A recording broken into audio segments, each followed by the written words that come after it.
Hi, hello, welcome. Hope everyone's been having a good weekend, or and day, and or day, depending on when you watch this. Oh my god, 35 months! One off from 3 years. Oh wow. That's something to think about. Actually, yeah, it will be like my 3rd year streaming in about a month. Holy shit. Time really has flown by. But, anywho, I'm gonna get into some Gran Turismo 4. So for those that missed the last stream, cannot English today, For those that missed the last stream of this, I got the International B license. So that means more is now available for me to do. The dwindling list of things to do has gotten bigger. Which means more opportunities to make more money, more opportunities to get new cars, and new racing-built vehicles, which is always fun. So, that and, getting to chat with everybody, that's always a good time. It always helps me keep engaged to just kind of have something to talk about. Oh, no worries. Not a lot happened. I sat here shiny hunting Yveltal to no avail. Which is a lot like the last time I streamed Pokemon Sword. So, not much has changed there. Shiny hunting is still abysmal there. So anyhow, we're gonna get into it. We're gonna have some fun. We're gonna have a good old time. And, yeah, we're gonna go fast. Real fast. So, I was showing this to, a friend since the last stream, and this Nike one that's on screen, I noticed something really funny about it, so I'm gonna show something really funny about it. Yeah, I'm doing good. I'm doing real good. So, I don't know how I didn't notice this playing this when I was younger, but look at how the seat is arranged in there. Look at that seat. You can see it. That's not something you can just sit in with the way that body is built. That is something you basically lay in on your stomach. Kind of like a motorcycle, almost. They were really predicting some weird shit with this one.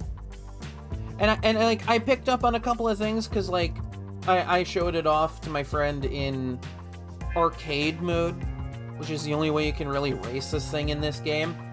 But, I kind of picked up on it because you literally see your driver character that shows up on the vehicle in this game kind of seated on this thing, kind of like a motorcycle almost. So that's a bit of an interesting and unique detail that I never picked up on before.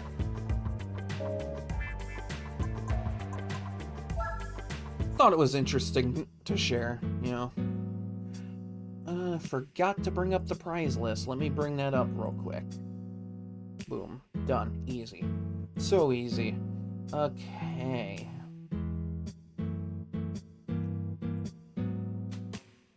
I know... I know there's like a couple of things that are now available to me.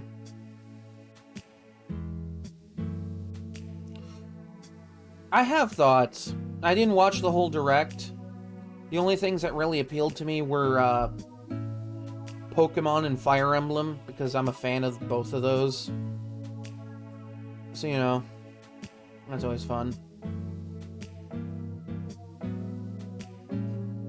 So, yeah, I do have thoughts. I have many a thought on the thing. Mainly pertaining to Pokemon. Not so much Fire Emblem, because, you know, Fire Emblem just kind of, you know, it does its thing, and then it just kind of politely stands off to the side and lets you just kind of ponder it a little bit. So, my thoughts, specifically on anything related to Pokemon, are kind of interesting. It's really interesting.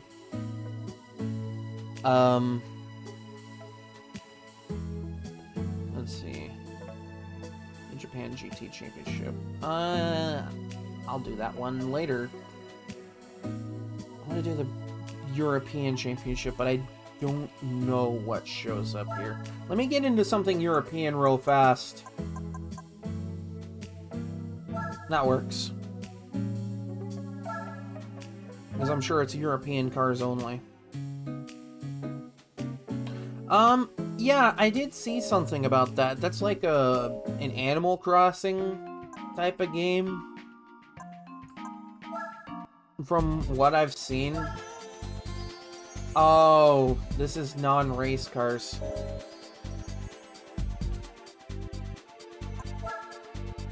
This is also non-race cars, and also non-German. Yeah, I thought that one was kind of an interesting, like, idea. 'Cause, like, the whole idea is it's essentially Animal Crossing, but you're playing as a Ditto that's convinced they're a human. Like, that's just kind of funny to me. I finally found something I can do with the M3 GTR that isn't a rally event.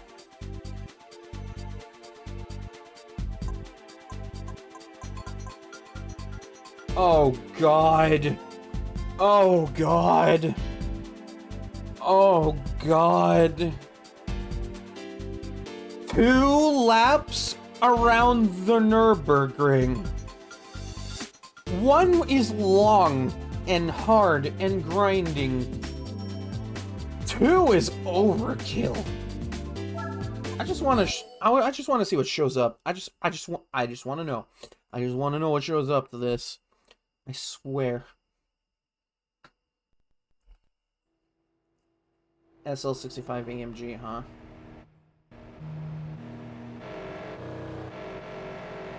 SL. Oh no.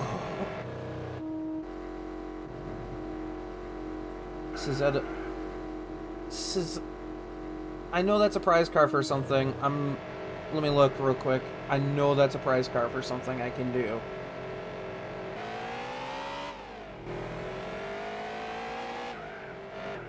Let's see.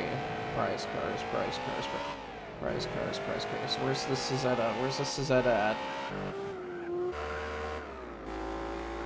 This kind of looks like a Ferrari in this color. I'm not even gonna lie there.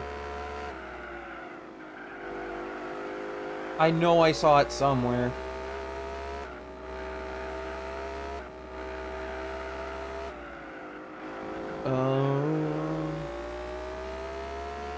I know I'm not crazy. I've seen this as a prize car for something.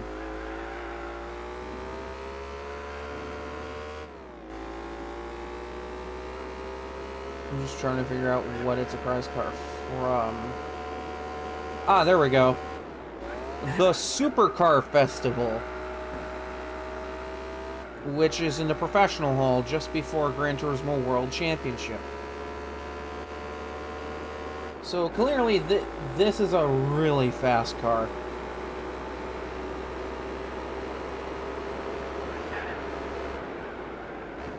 But the prize car from this is the Jaguar XJ220 LM race car,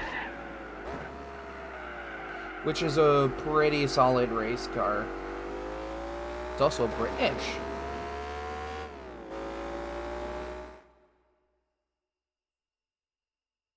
European Classic Car Championship. Yeah, no, you know what? I want to do the Classic Car Championship. What do I need for that?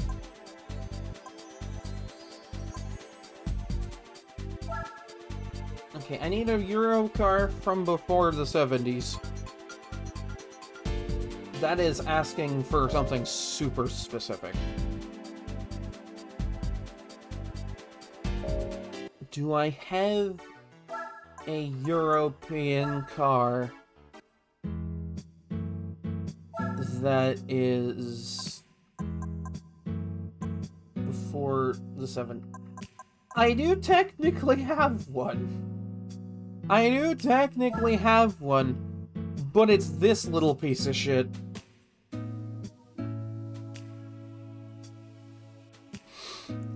God, I love Gran Turismo so much. Do I have anything? No, nothing German specifically. That's my one French, and that's my one Italian. My one Italian. I'm gonna have to make some money if I want some, like, really old Euro car. Because the prize for European Classic Car Championship is the Mercedes-Benz Patent Motor Wagon. The 1886 Patent Motor Wagon that you can do nothing with in this game, by the way.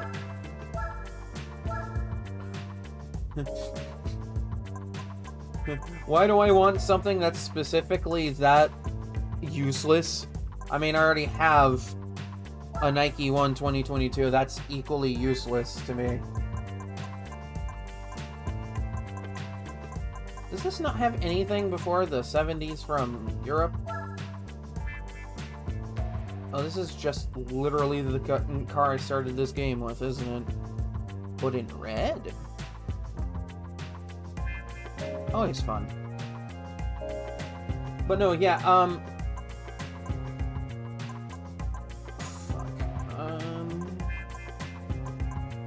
I have my own problems with some other things that were shown off, specifically related to Pokemon. Actually, if I complete the British GT Cup, I get an E-Type, which would be eligible for the Classic Car Championship. It would be this. A lot of colors. But, I think my biggest problem solely lies with the existence of Mega Raichu. Yeah, that's right. I don't like Mega Raichu. Fucking sue me. Oh, are you fucking kidding me? You need to have an international A license to even do this. Alright, no, scratch that, I guess.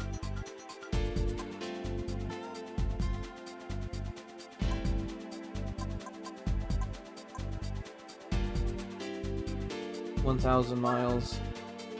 Which I also need a car old enough to... Oh my god. You can't even buy the Jag E-Type, can you? Oh no, you cannot. You cannot! I need a classic European vehicle that isn't the Jetta G6. Or G4. I'm sorry, I got the number wrong. Like, I guess it could be worse. But no, I have a problem with Mega Raichu. Mainly the fact that there's two of them. That is my main concern about that. I feel like it would make more sense if, like, one was, like, based on Alolan Raichu, specifically, and not just having both of them be Cantonian Raichu, but, you know, that's just kind of my opinion on it. Lotus of Land. That's a prize card to something. What is that a prize card to, though?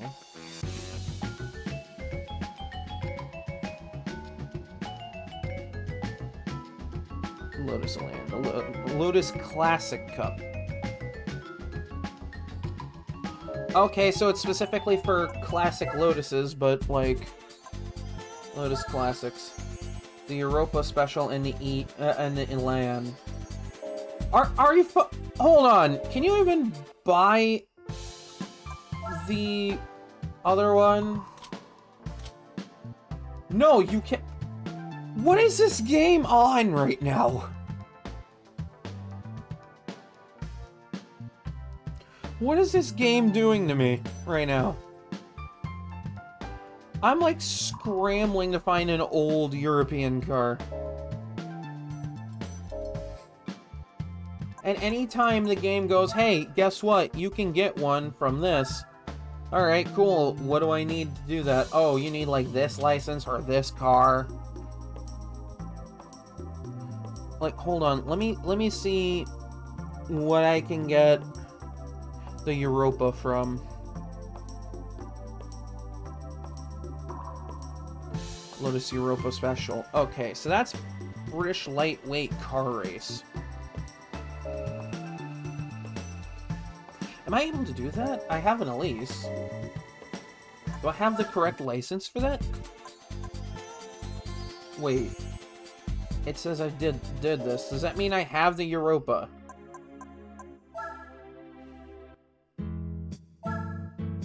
Because I don't remember it saying I have a... Oh, yeah, I do! Alright, cool. Alright, cool. I'm partway there. Got it in a nice color, too. Look at me. Fancy, fancy. Okay, so, if I modify this a little bit, I should be okay to take it to the Lotus Classics, get the Lotus Elan, which dates to before 1970, go back to the European Hall, complete the European Classic Car Championship to get that patent motor wagon. Because, you know, may as well get something obnoxiously old while I'm doing this.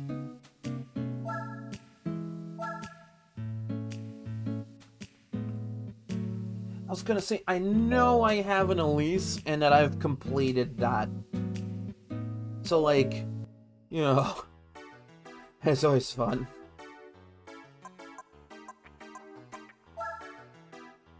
So I do have one of the cars eligible for this series. That's good. Like, okay, going back to Pokemon, I feel like design-wise the Mega Raijus are okay. It's kind of funny that they did the whole X and Y shape to kind of reference X and Y. Like, you know, thumbs up, good for you. You referenced a game that's, by this point, like 10 or so years old. Good job.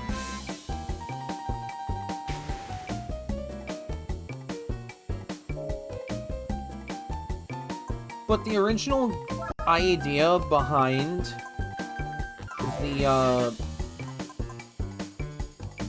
whole two legendary versions of a Pokemon is completely unnecessary to me. Because, A, there's no two versions of this game. There's only one. So, you know, that already kind of gets in the way of that logic.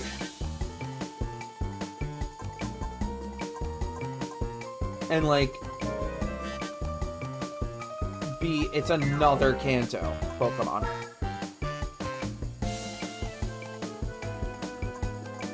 Look, I one day want to actually play and beat a Kanto game. Don't get me wrong, because that is a generation I have not played all the way through. But I'm a little tired of Game Freak constantly, how do I want to put this? Getting off to, Kanto. I hate to put it like that, but that's what it feels like. Like, I hate to put it like that. Like, absolutely hate that I have to put it like that. Or feel like I have to put it like that. But it feels like that's what they're doing. Like, okay, we get it. This was your first generation. We're proud of you. Could you move the fuck on, please?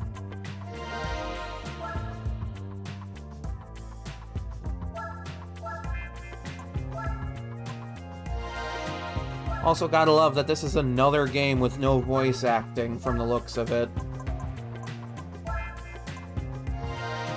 I'm gonna keep that pretty short because I've already spoken about how I feel about the lack of voice acting in the Pokemon games. But, like, I feel like they need to, I don't know, expunge a little bit of that budget towards that. We can't have voice acting be specifically for the side games. And I know it's specifically side games only, because, like, I've played Pokken Tournament. There's voice acting in that game. Not very much, but there is voice acting in that game.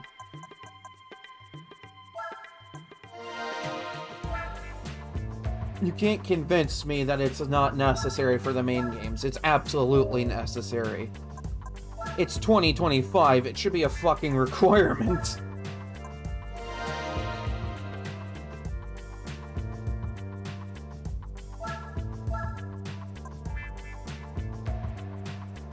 Like, even... Like, it doesn't even have to be full-on voice lines. You could just do, like, dialogue where... Like, it's just, like, them making certain sounds or grunting. Like, what you see with, a lot of other JRPGs. You could do that. That would be sufficient. That would be perfectly sufficient. But then comes the problem of introducing a character that sings. Which is another problem I have with Pokemon. I have a lot of problems with just the lack of voice acting in general. Because the last 2 generations, we've gotten 2 separate characters that sing or perform some kind of song, type of thing, like some sort of music. We got Pierce and Rhyme, which is like punk rock and rapping. I don't think I need to exaggerate just how important voice acting would be for those characters. Just like how much that would elevate those specific characters. Especially since there are scenes where they actually perform music. You think I'm fucking around? It's not a joke. It is not a joke. They actually do perform music.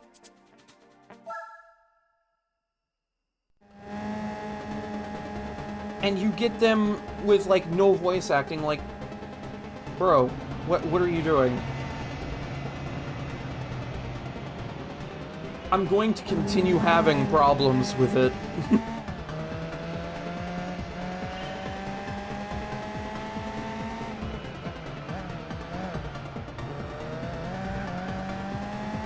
As far as character design goes, character design is on point. Character design is amazing. I do love that they brought back Emma from the X and Y post-game. That was fun. I like that they did that. Because she was a favorite character of mine back in Gen 6. Because she actually has a really good character arc.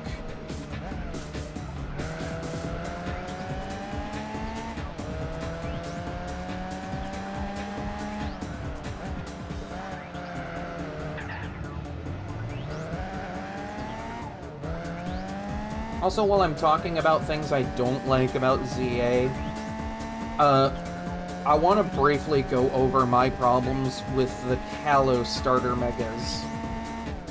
And it isn't the fact that they exist, because they should have existed in the fucking first place. It's weird that it takes them over 10 years to even give the Kalos starters megas when they're from the generation that gave us megas in the first place. My problem with it is that they lock those specific Megastones behind Ranked.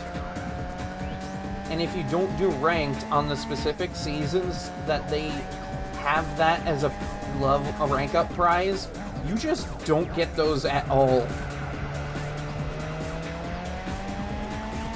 Like, that might just be me assuming that, but that's what it feels like. So, not only do you gotta get the game and play it, you gotta play it good. Which is a kind of a big ask considering that they've overhauled the combat system.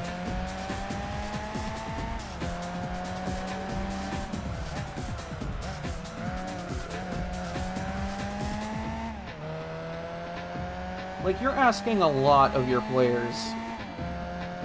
And telling them, hey, guess what? You can get these megas that are super cool looking and super hype as hell. Oh, but if you want them, you don't get them through normal gameplay like every other mega that's been revealed. And that just exists casually. No, you have to get them by playing online against other players that'll probably have, like, optimized stuff by that point. Or someone that probably is just cheating that shit. I am not joking. That's probably going to be an issue. Like, good luck getting past those those gen Pokemon.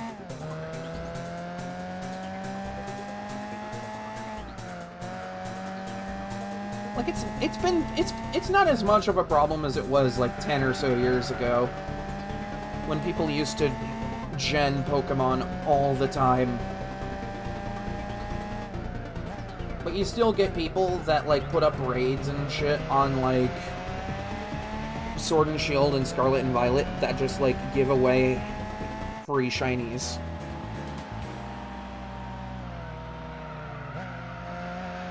Like, I'm sorry, I want my shinies. I love shiny hunting, but I don't want it handed to me on a silver platter. I want to earn that. That's, like... I'm gonna throw a random example out. So I spent a frankly, insane amount of time shiny hunting just one Mankey. Just a Mankey, you know?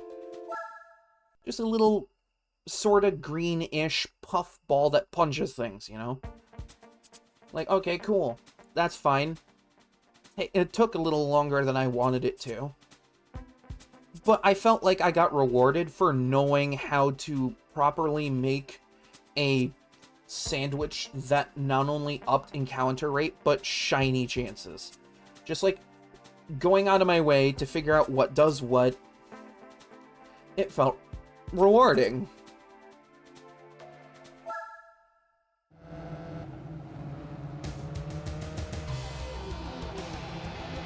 It doesn't feel rewarding queuing into, like, a max raid or a Terra raid, and having the host of said raid be like, something.com.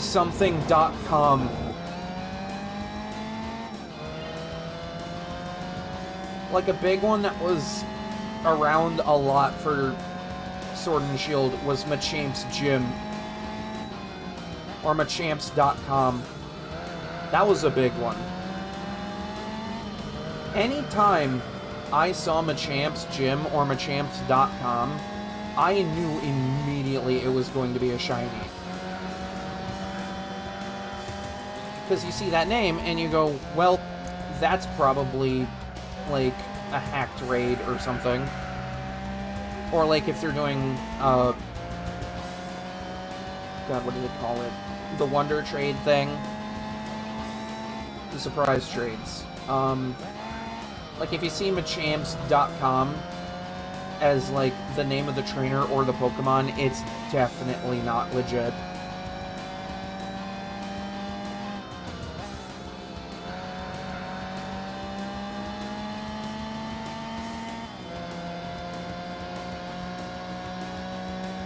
But going back to ZA, I have a problem with the fact that you gotta play ranked to even get something that you should just be able to get through normal gameplay, but somehow aren't able to for some dumb reason.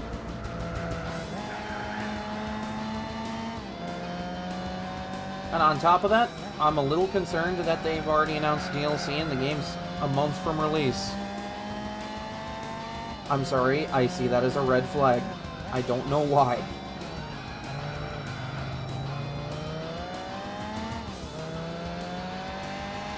Probably because I know that Game Freak has shown its lacking competency during this last console generation.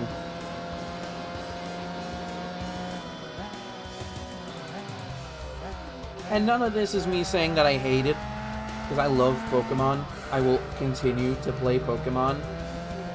But I'm going to continue to point out what's wrong with it.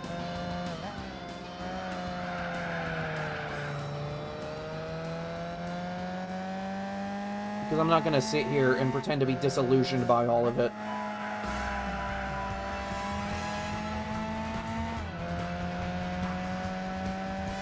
Like, hooray, you gave us new Megas?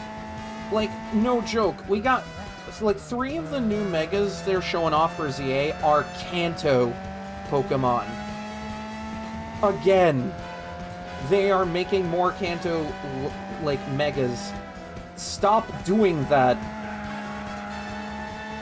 Like, do we even know if the starters for the actual game are gonna have Megas? Have they confirmed that? Because I'm pretty sure they haven't. And that concerns me a lot. It's also going to be super funny if they just don't do a regional variant of those Pokemon. But it would kind of make sense that they don't do that, considering you could just have them in X and Y in their base forms.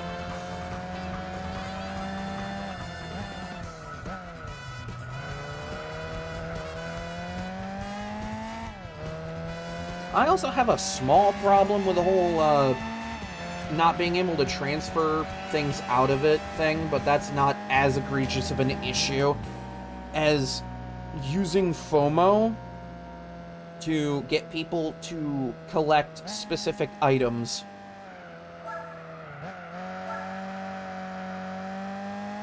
I've said it before, I'll say it again, stop using FOMO in Pokemon. Just please, stop FOMOing Pokemon. It doesn't make the experience fun, it makes it a chore.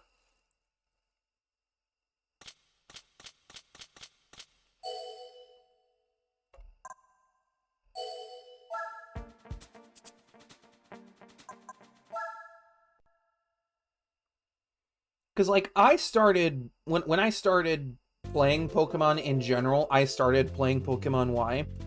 I completely missed that Torchic event. The one that gives the Mega Blaziken. And, like, if it wasn't for the fact that Omega Ruby and Alpha Sapphire exists, I would have felt, like, absolutely gypped by that, because, like, it's like, first of all, a non-Kanto Pokemon getting a Mega is always a plus in my book. Which is why Mega Malamar is the funniest damn thing for me.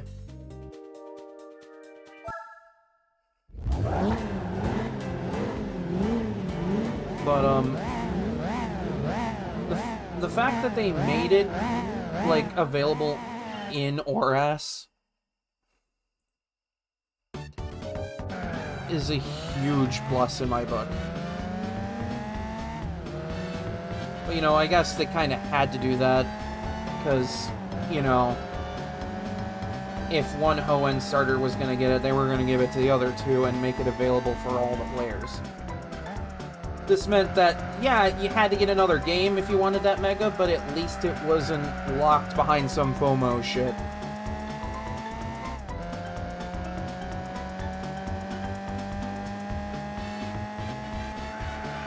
Like, I'm willing to forgive that. I'm not willing to forgive this. And I will begrudgingly grind that ranked mode just to get those. Just watch, I'm gonna do it.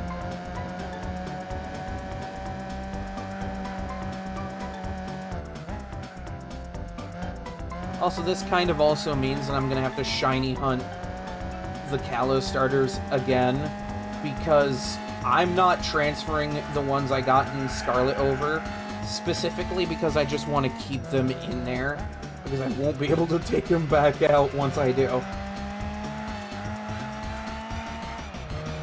So yay, more work for me to do.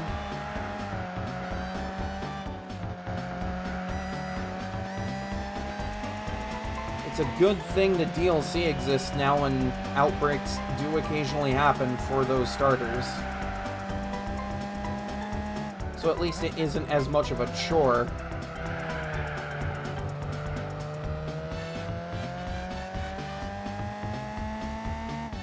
But that means also that the starters that are the starters of the game, I'm gonna want to go out of my way to get shinies for.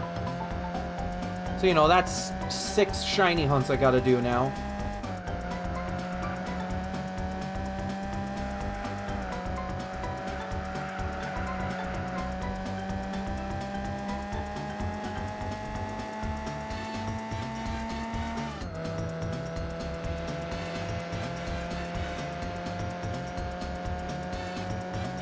Otherwise, I'm still really hyped for ZA. I'm just like... I'm not feeling it with the FOMO stuff.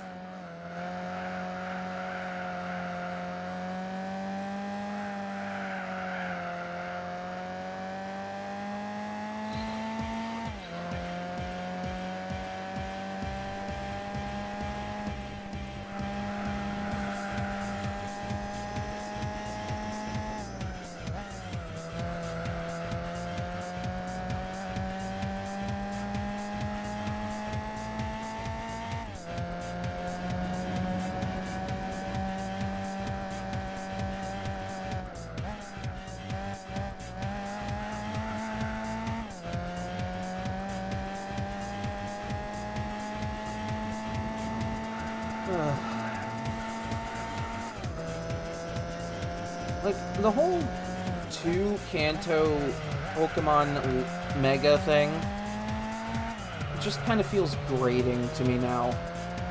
Like, I forgave it with Mewtwo, I kind of brushed it off with Charizard, even though I thought that was really stupid.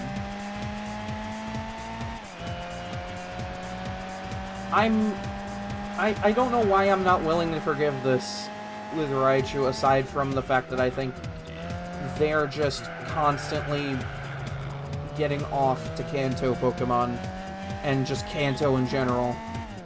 I feel like saying that sounds wrong, and I apologize if that sounds wrong. But what I mean is that it just kind of feels like they only care about Kanto. Like, I get it, it was your first region, you know.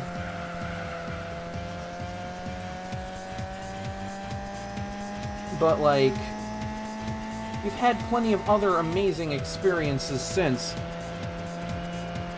You mean to tell me that your one time with Kanto being held together by chewing gum, rubber bands, hopes and dreams was your magnum opus? Was, like, the one and only thing that you give a shit about?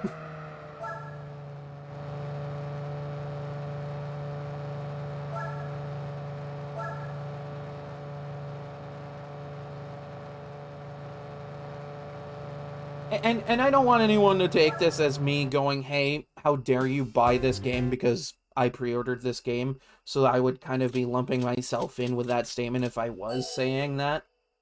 Like, by all means, go out, get the game, enjoy it, have a good time with it. Like, pop off, you know? Go off and have fun with it. You do you. That's exactly what I plan on doing myself, actually.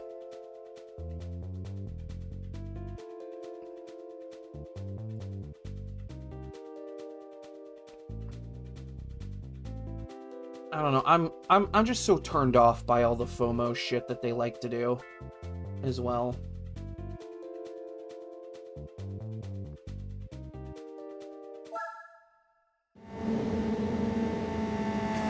Because then you also gotta think about, like, What if someone doesn't get this game on time to do those ranked seasons, and therefore misses out on those Megastones, but doesn't know that they missed out on them, and really wants them? What are they gonna do? They're gonna either see if someone they know is willing to part with them, which I don't even know if you can trade those over anymore, because they haven't specified that. Or someone's gonna just take the game and either modify it so that they have them, or just hack them in so that they have them. Either way, they're gonna modify the game so that they have those Megastones if they miss them.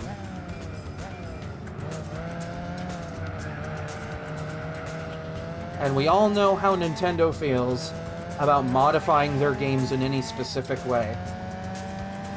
Or just any way at all.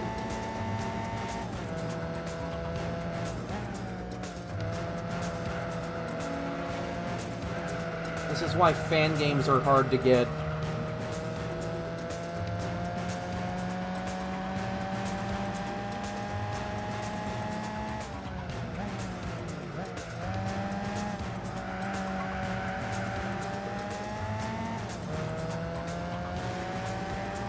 Also, I read an article about the Animal Crossing Pokemon game that they're coming out with.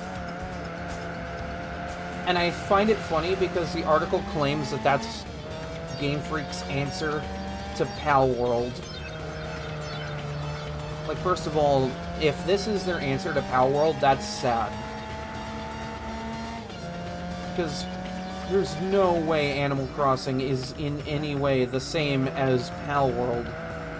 And I would know. I've seen Pal World gameplay. I've played Pal World myself. Just like a little bit of it. Like, enough to understand the game a little bit.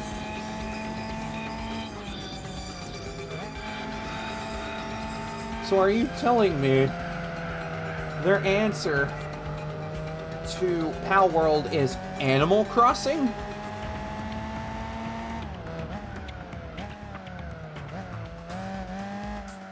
Like, can we just stop comparing these two games as well? Can we just stop doing that? Can we just stop pitting them against each other and comparing them at every corner? We get it. Pal World does a lot of things better than Pokemon. That should just be a wake-up call for them to do better. That's it. That's all that should be.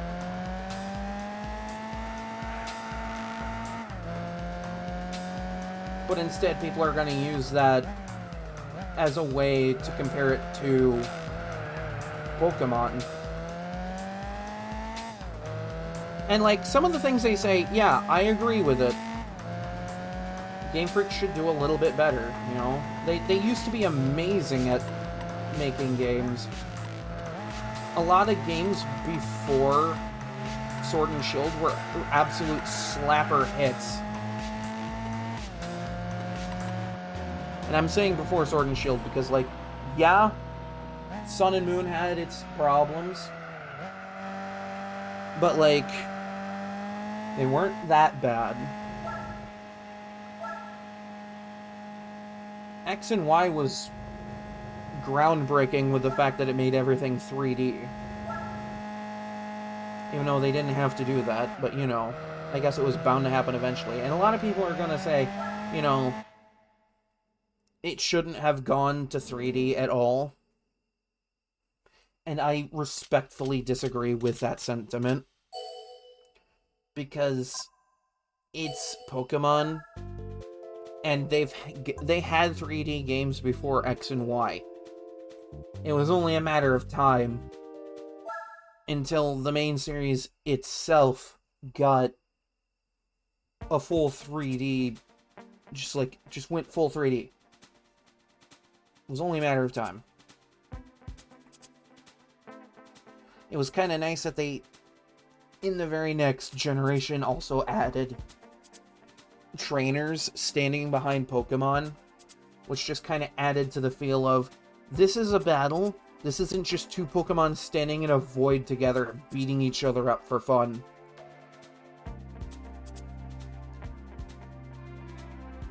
It felt like Pokemon. And I'm so happy that they've kept that. Like, it makes me just really happy that they added that at all.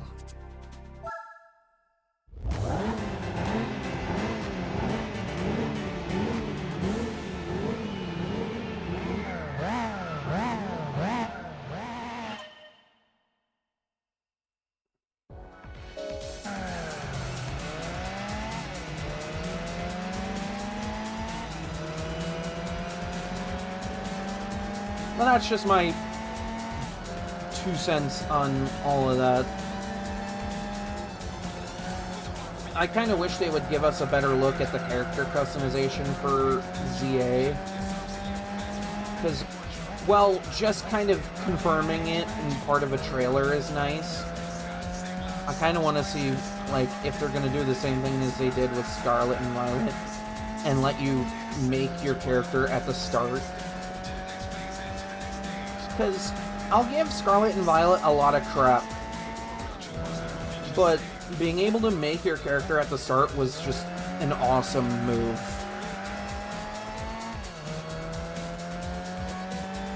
Because then it cuts out that whole, like, unnecessary loop of buying things to make yourself look different. Like, I'll still go out of my way to do that with the older games, but it was nice to have the ability to make your character, like, unique before the game even starts. Because then you could go, hey, I like how this looks, and just keep it through the entire game.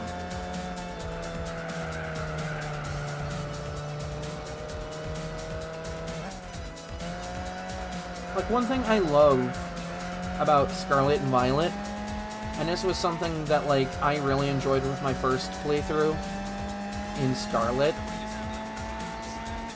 is I like that not only could you make your character, but glasses were immediately available at the start. You didn't have to go out of your way to buy them separately. You could just put on a pair of glasses that were in your bag. Because, like, I always like to play a character that has glasses. I find glasses are a nice thing to wear, because I actually wear glasses. Glasses are a fun little thing.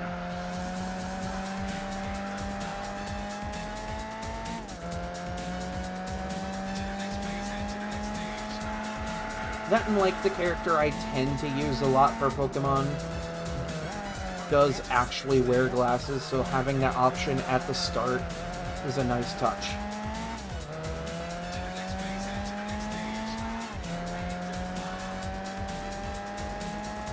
Another thing I did enjoy with Scarlet and Violet is that options for literally anything weren't specific to any gender in the game.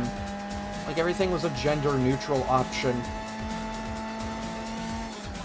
I understand if they don't do that with ZA, because, you know, I think they've confirmed that skirts and stuff are available. But I kind of hope that they make those gender-neutral options, because that would just be funny. Just go in and be like, I'm gonna save Lumio City, says the guy wearing a skirt.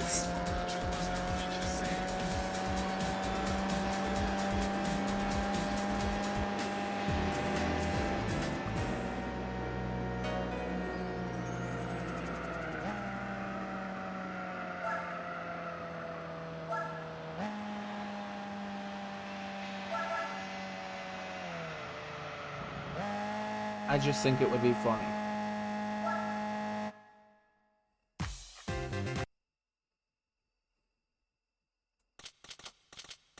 Also, I don't know what it is. It's something I've noticed with character design direction in Pokemon the last couple of generations. I don't know if anyone else has noticed it. but looking at the difference between how the trainers were designed in like X and Y, Sun and Moon, Sword and Shield, and like Legends Arceus, versus how the trainers are designed in Scarlet and Violet, there was this thing I picked up on, and I'm sure I'm not the only one that picked up on it, but there was this thing I picked up on where, like, there was a specific niche to the character design where they would have tall, narrow eyes.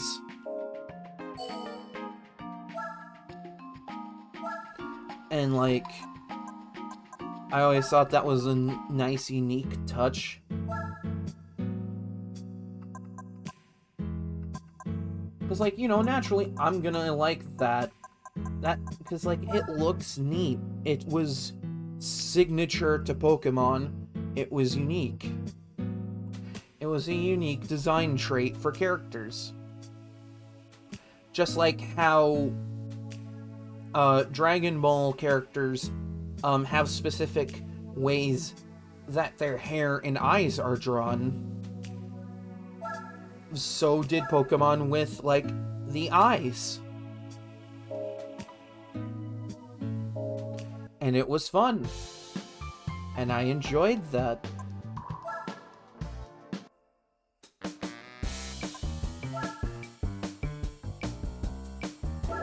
I don't know why they changed it.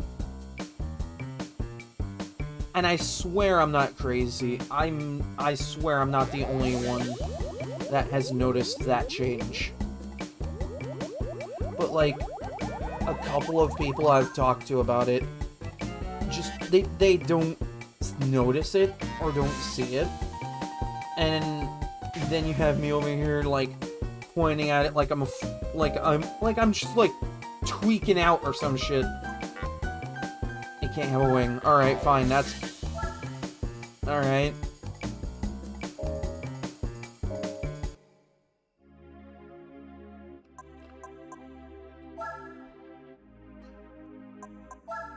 It's weird that that can't have a wing.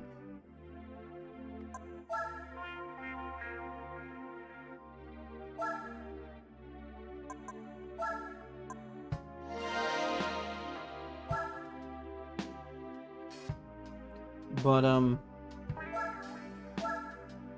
like, you look at how characters were designed back in, like, the first few generations versus how characters are designed now. Like, alright, let's use Ash Ketchum as an example. Why not, you know? His eyes, for a long time, were designed in a specific way. They were drawn a specific way. And for the most part, that hadn't changed for a long time. I think it changed a little bit starting around probably Gen 5 or 6 anime. I might be talking out of my ass when I say that, but, you know... That's what I'm talking about, though. Like, there was a specific way eyes were drawn in Pokemon before Scarlet and Violet changed that.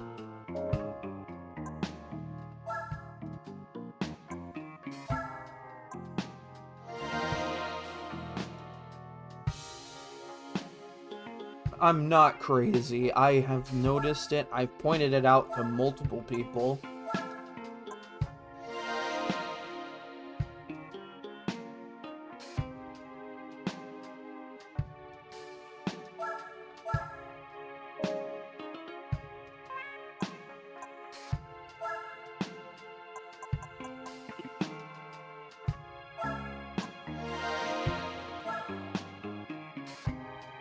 But, like, you look at how Ash is designed versus, I think her name is Liko or something. Versus, like, how her eyes are drawn, or how her friend's eyes are drawn. And you just kind of can't help but pick up on that a little bit. I can't help but pick up on it a little bit. I've picked up on that detail. Brock's an outlier, though. Brock is special.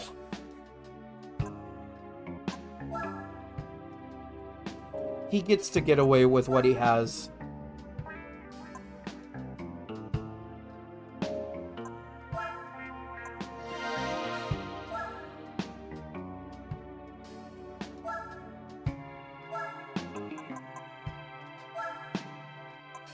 Yeah, you know what? Screw it.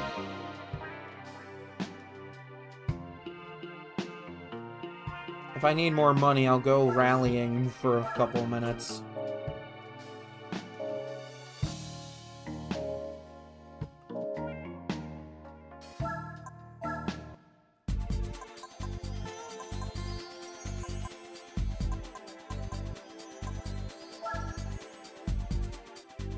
Alright, and this should get me the patent motor wagon, which will otherwise be entirely useless for the rest of this game, but I want it because of the novelty of it. That's the only reason why I'm going for it, is because there's a novelty to it. Are you fucking kidding me? The very first race.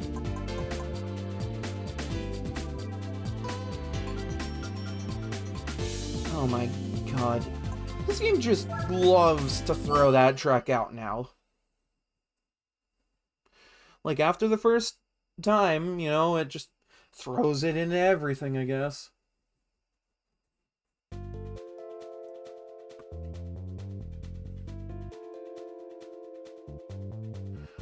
I forget that there's a Volkswagen Carmen Ghia. That could have been used for Boxer Spirit if I felt like dumping a mortgage into it.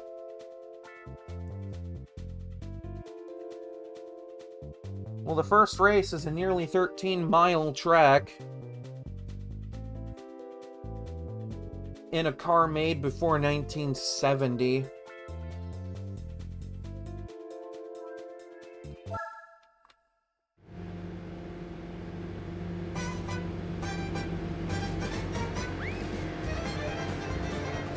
That is so funny that that's the song that it picked.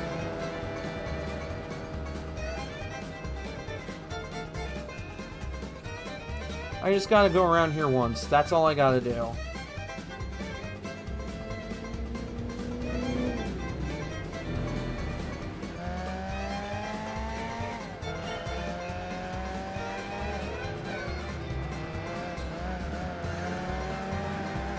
Oh, Jesus. Oh, Jesus. Oh, Jesus.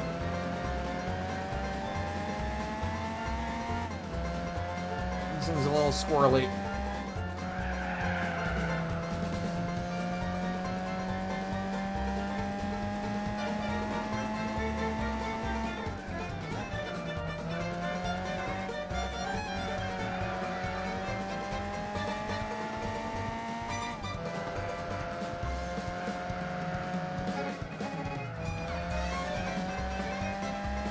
Like, it's not so bad right now, because we're driving, like, old cars out here. It's more of a problem if you're driving something fast and unstable.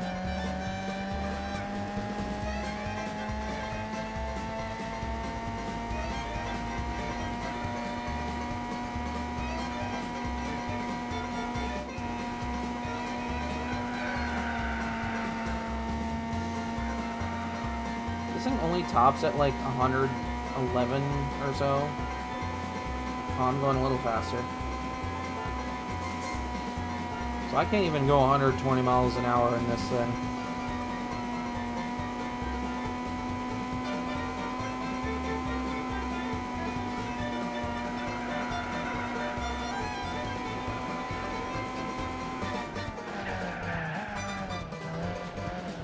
See, this is why I don't like it here. I hate it here so much.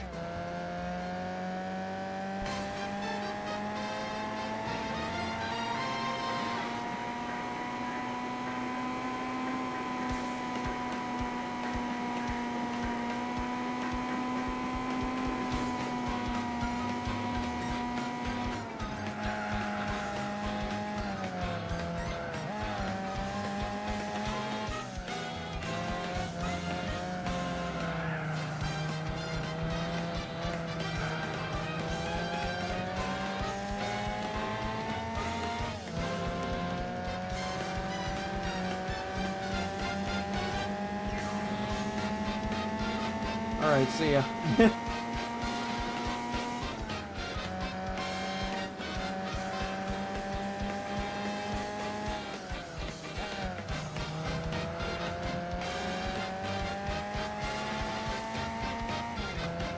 Who the hell is all the way in the back doing no speed at all? Because whoever that is, I feel so sorry for you.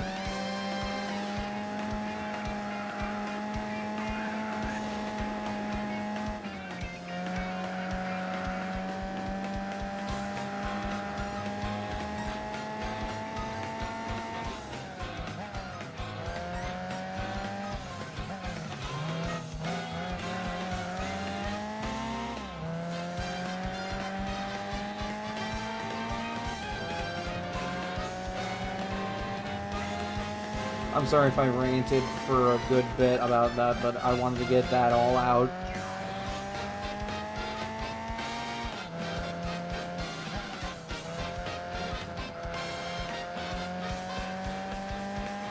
Because I'm crazy and see red flags where I probably shouldn't.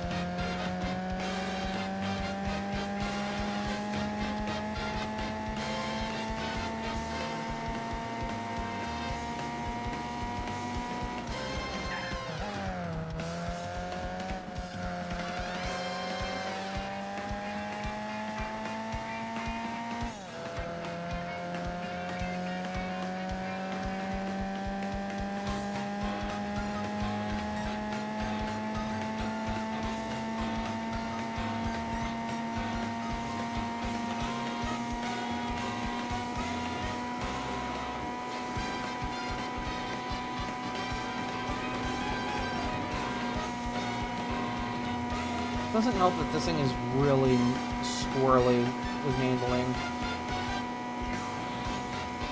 But I guess that's what you get for driving a really tiny car that's like less than 700 kilos.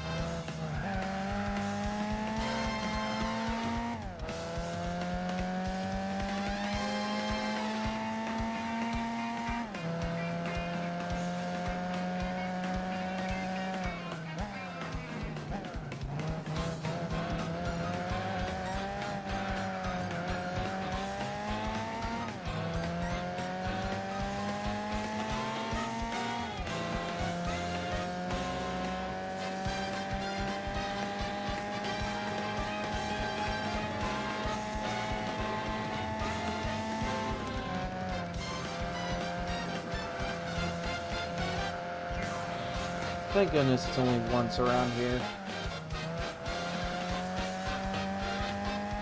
I feel like 2 laps around here would be a bit much with the cars that are eligible for this event.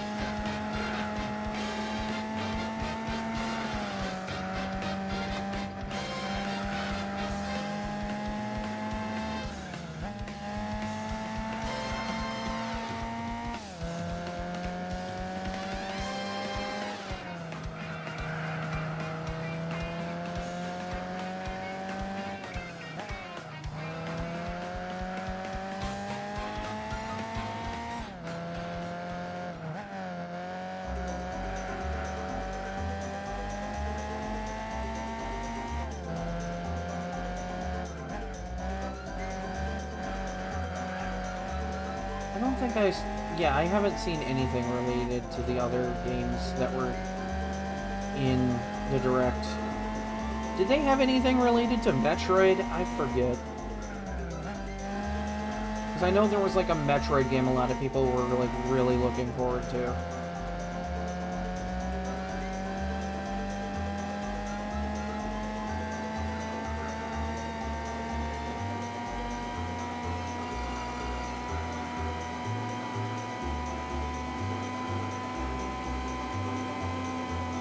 I think we also got like a release date for the next Hyrule Warriors game.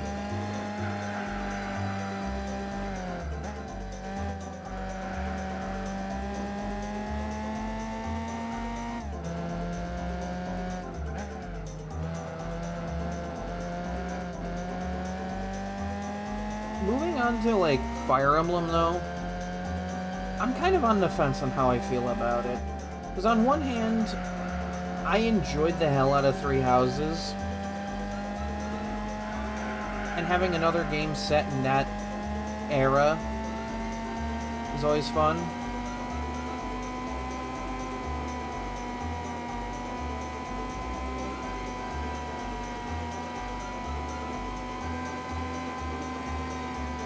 But, like, I don't know. I kind of do enjoy when they go to a new area sometimes. Which has been, like, literally any other game in this series. So, like, there's something about where Three Houses takes place that they are just fascinated with.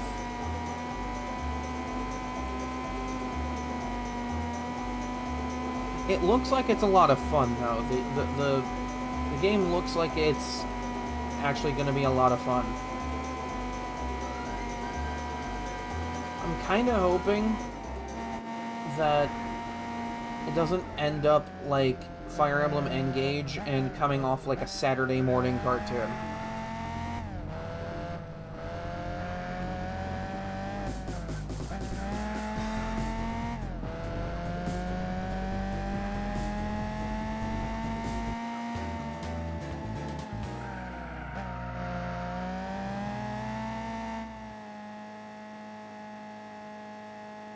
Nine minutes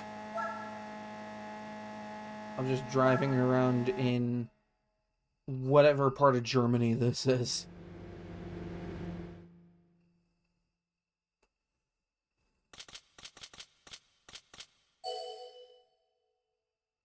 Damn, 10 grand of victory? Guess my Lotus is gonna make its money back.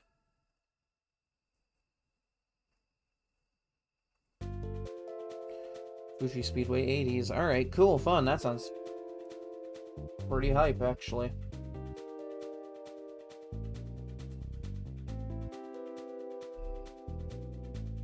I think I have way fewer problems with the new Fire Emblem title than I do with literally anything related to Pokemon.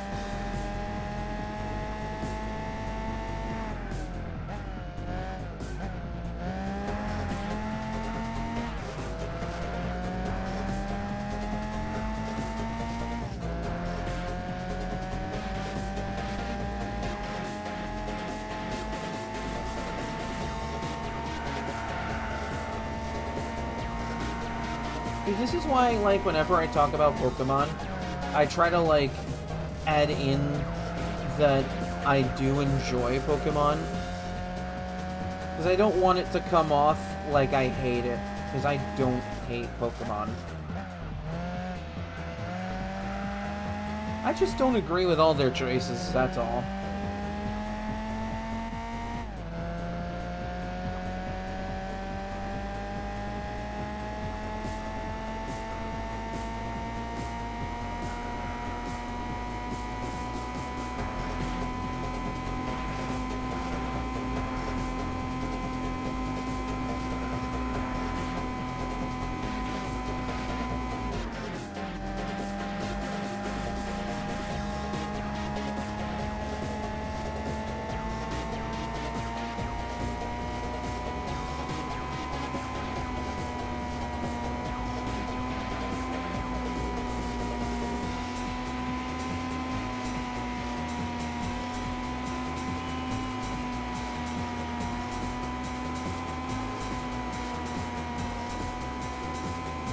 Is not very fast.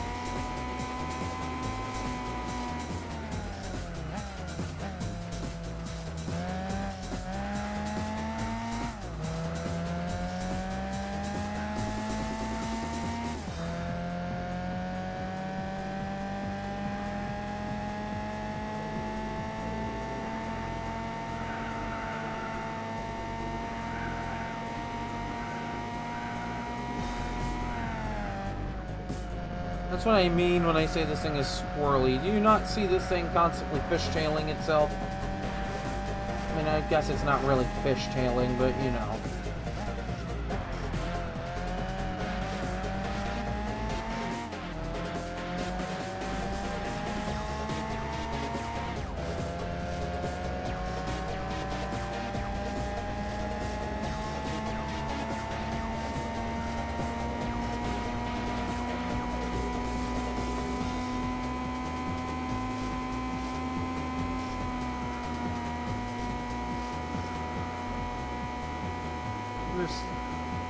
There's someone completing their first lap up there.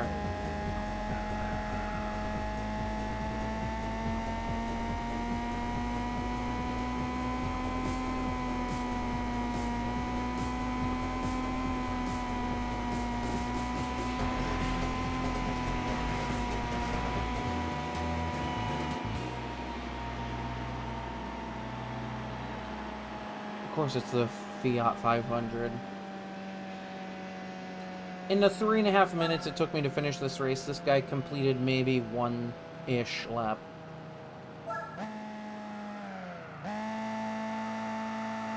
That is my competition for this series.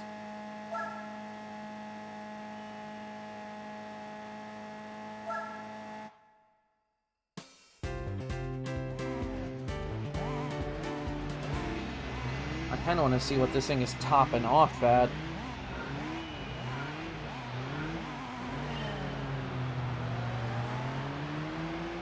God, it's not so much that it's topping off real slow, it's also just really slow.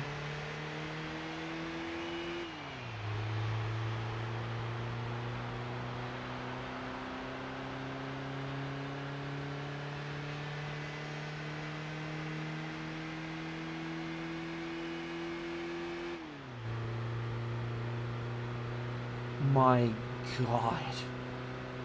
I feel bad for this guy right now. Look at this dude.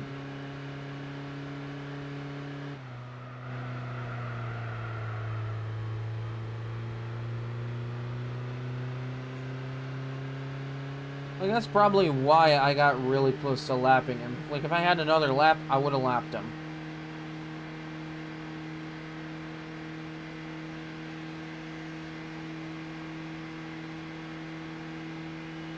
Does this guy even have a 5th gear?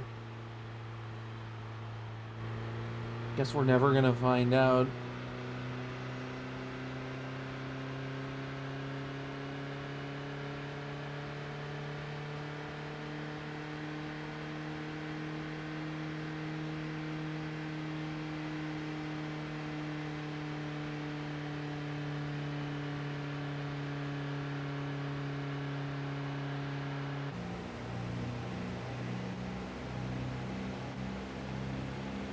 Interesting engine sound for this guy.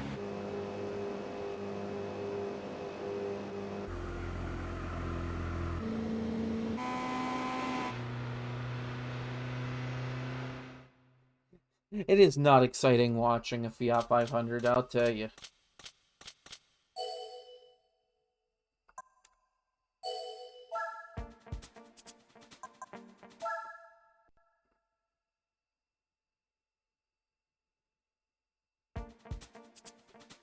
Oh, God. So not only are these really slow cars, these are going to be really slow cars on a tight course.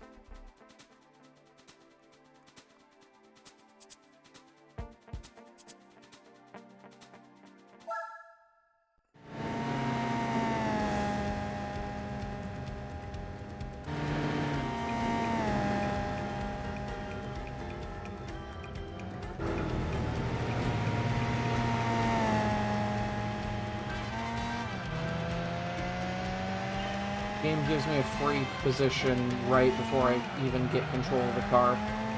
Love it.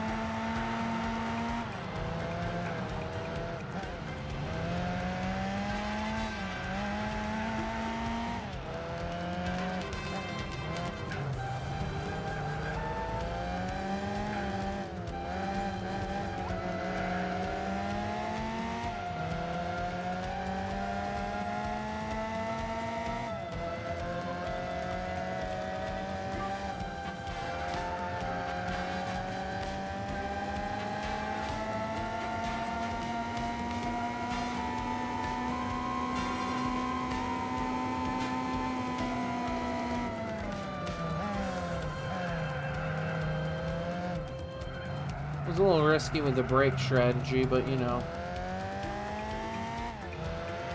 This car's under 700 kilograms. It can stop itself. I'm guessing the guy all the way back there on that stretch is the Fiat. That thing struggles to get even 60 miles an hour.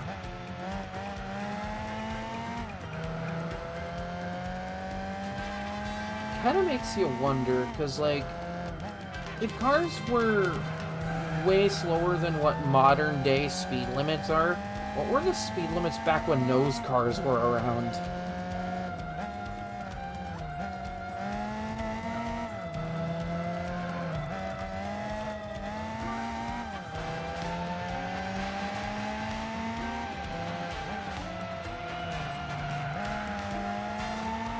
Because thinking about it, speed limits had to be really low to accommodate for that.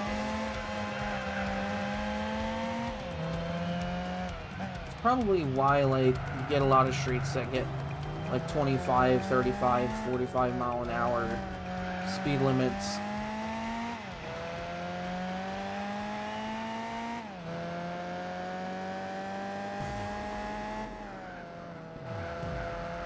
Because, like, a lot of that is what literally any car could possibly do. Aside from, like, maybe a couple of outliers.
Easy enough, easy enough.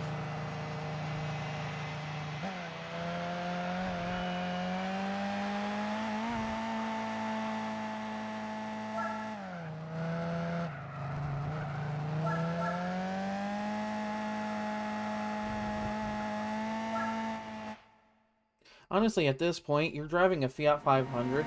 Why even show up to this event?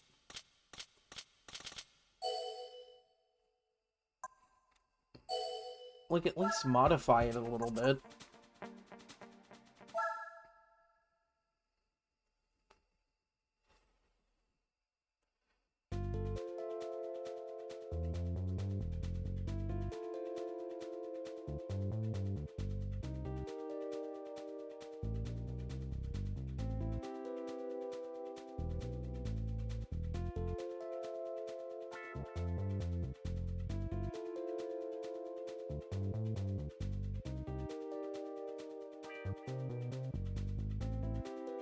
Suzuka for 1 lap. Is this the full circuit? I have to assume it's the full circuit.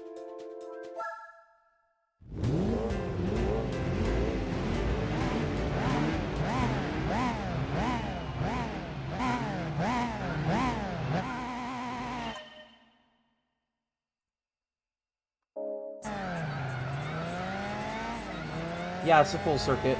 And for a single lap.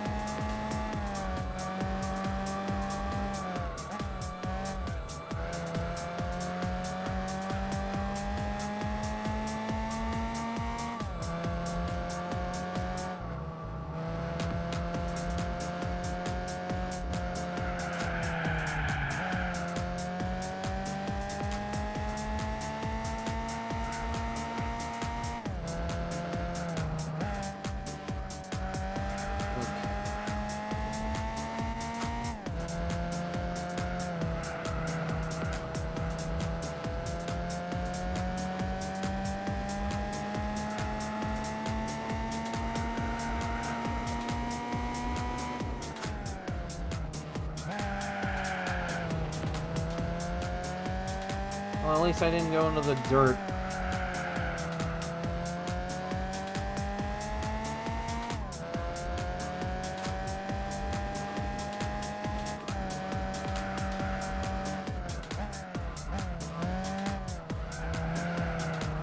I love that this thing becomes so squirrely under braking.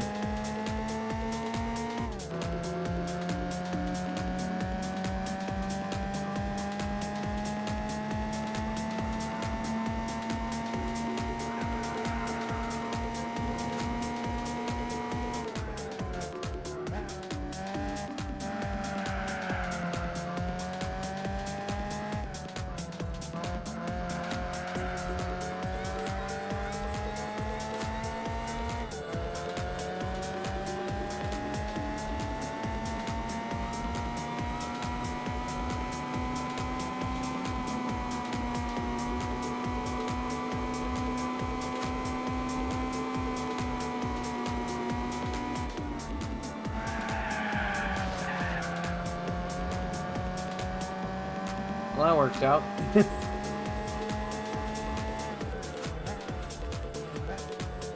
I can kind of see why they made this one lap. Because a single lap around here is like 2.5-ish minutes. But like, they could have made it 2 laps.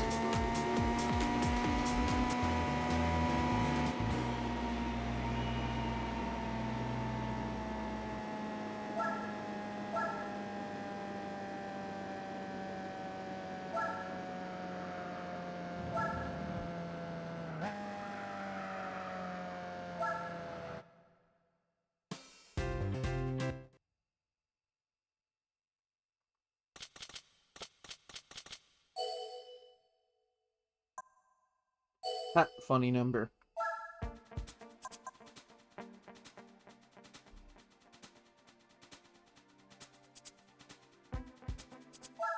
Alright, next race.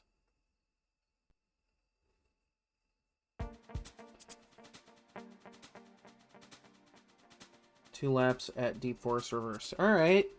Easy enough, I suppose.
At this point, this is just kind of a classic car cruise.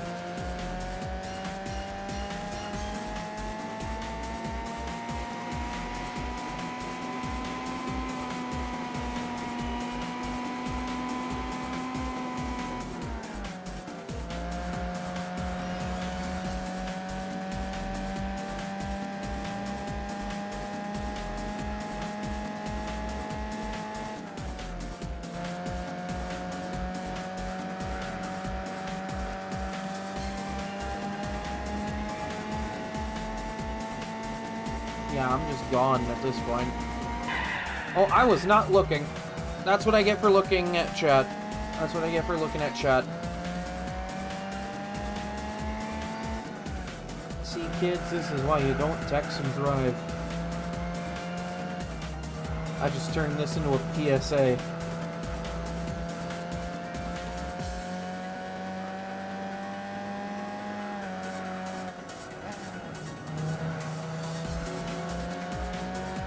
I turned this into a PSA. Am I cool now?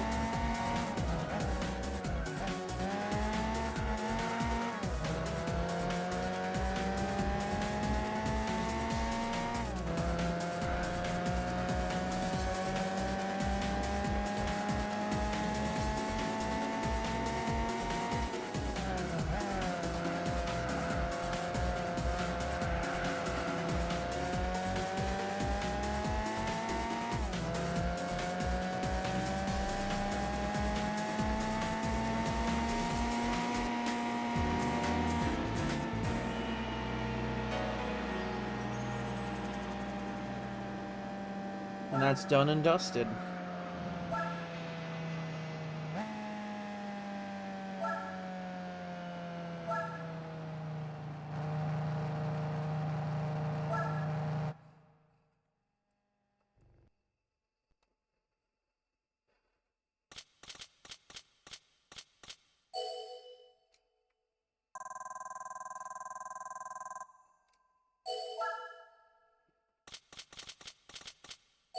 Hell yeah.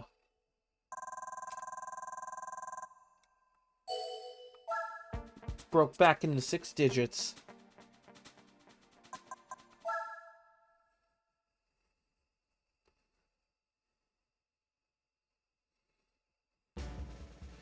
And the best part is, I get this useless car.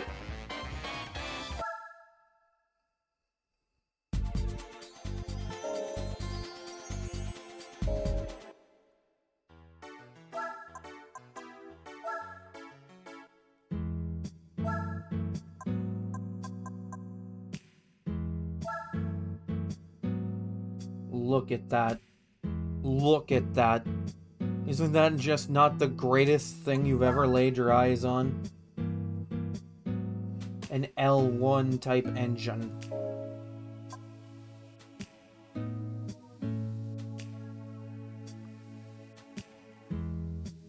I'm gonna...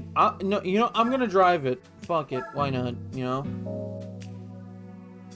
I'm gonna take this out, and I'm gonna show everybody why this is a fucking useless car.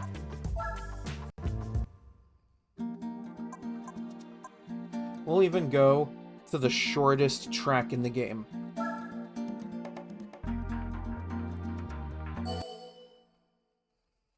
We're going to here.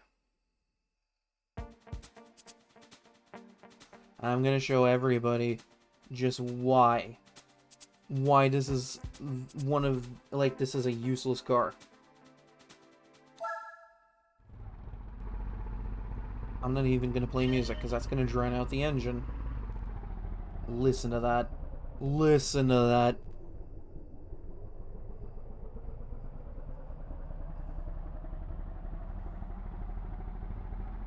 Look at it.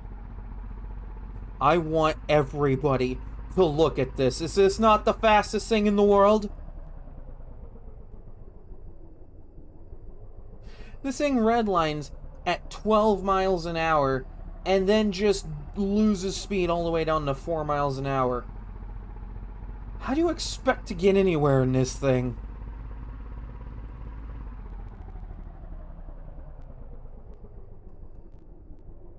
Look at this guy. Don't he look so enthused right now? It looks so enthused by this ride.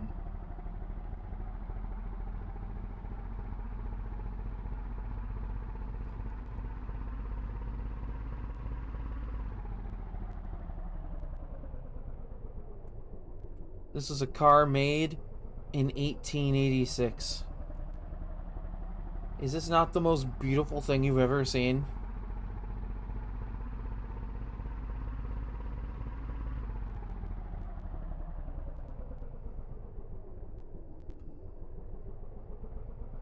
Alright, time for the most grating part of this. Going in a straight line.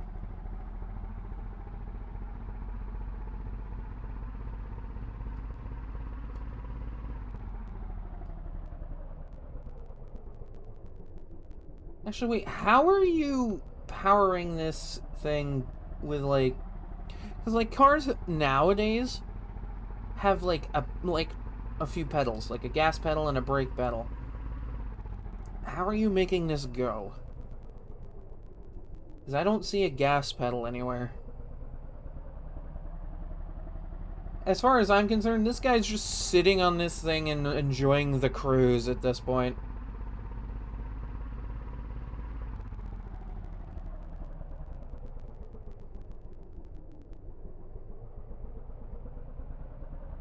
Fastest car in the whole game right here.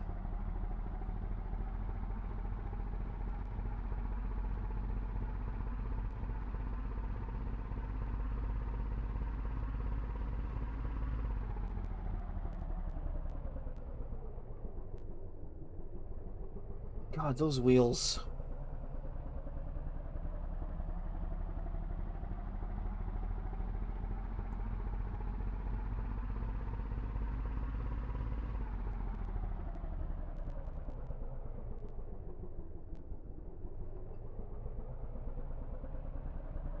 I don't know if it was this one or the other one, the motor carriage. That was also, like, the 1886 vehicle. But I know someone years ago took one of these and went around the Nürburgring and went for one whole lap. And that lap time ended up being like 47 and a half hours long. That is how unbelievably slow these things are. Like, come on, it's been almost 2 minutes. I haven't even made it to the final corner yet. I'm not even on that final corner. How much is a single lap gonna take on this thing?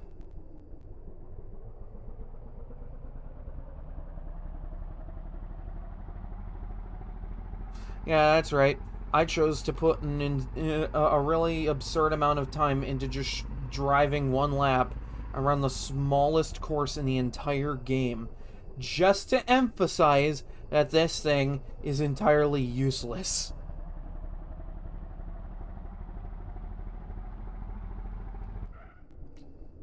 Oh, well, I hit the brakes by accident trying to hit my rear view, so that's gonna slow me down just a tad.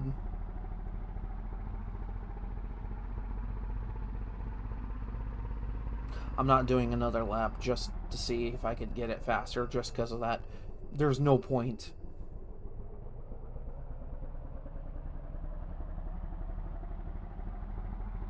Like, you can see the speedometer just below me, alright? Just below me.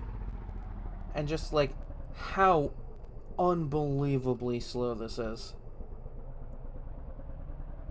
This and the motor carriage are in no other game, to my knowledge. And that's probably for the best.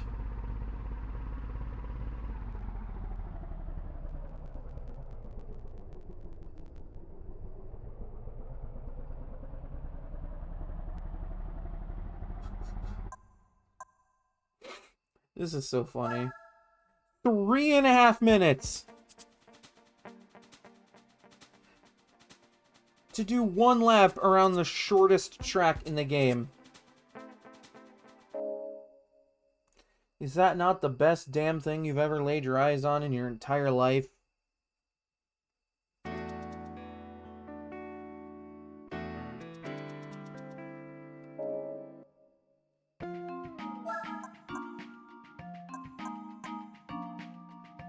Alright. Well, now that I've gotten that out of the way,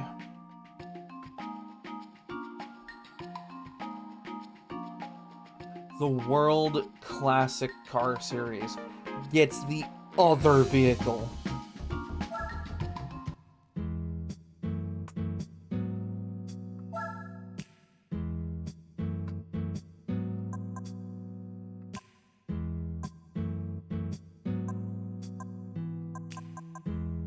And you know what? I want to take this.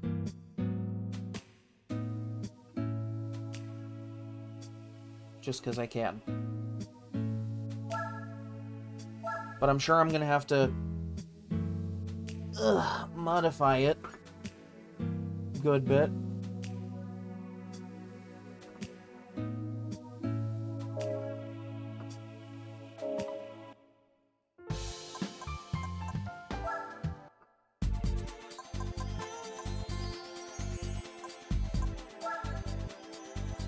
See, it's loud.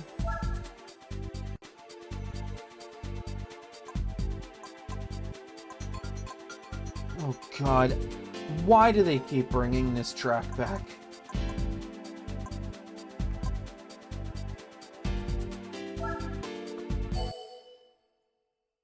I'm curious. I think I know what shows up here. But just to be safe. AC Cars 427. Alright. They're already off to a great start. That's the Shelby Cobra.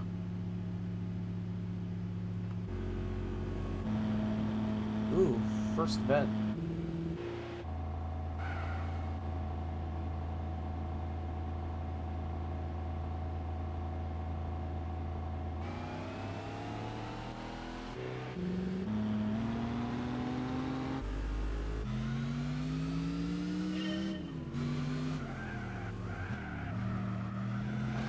Just the fact that this shows up just proves that this is going to be a challenge.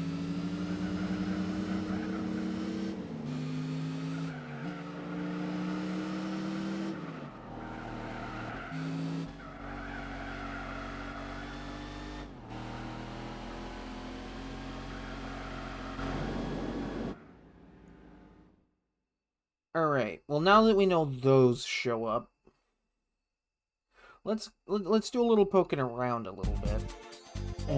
Let's do some investigating and see what the power threshold is that I'm looking at here.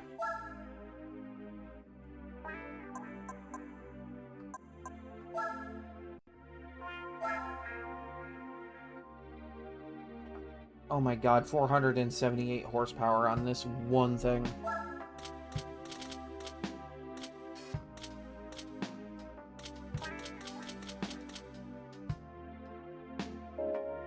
Just the power on that alone is scary.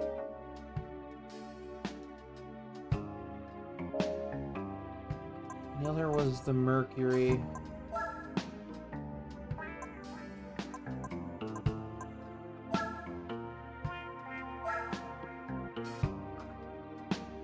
Which has like 319, so like I gotta get like 400 horsepower just to have like the power rating to match up.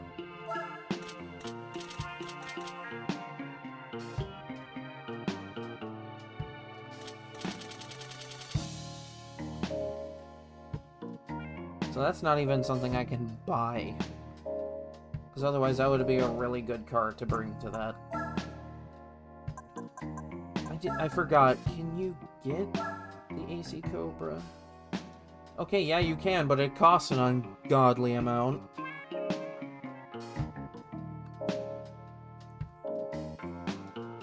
Something tells me this is gonna take a tremendous amount of effort on my part. Because I gotta get this thing ready.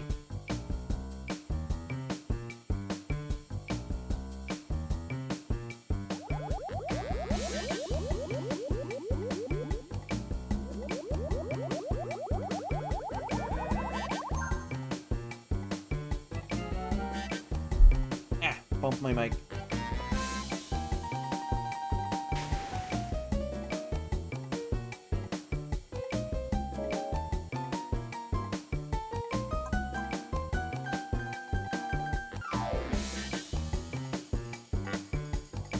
Oh no, it can't even get a wing.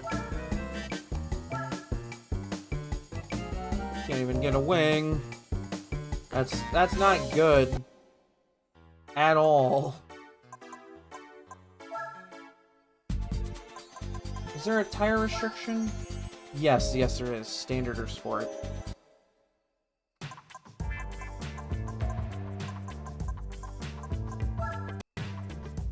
That's good to know.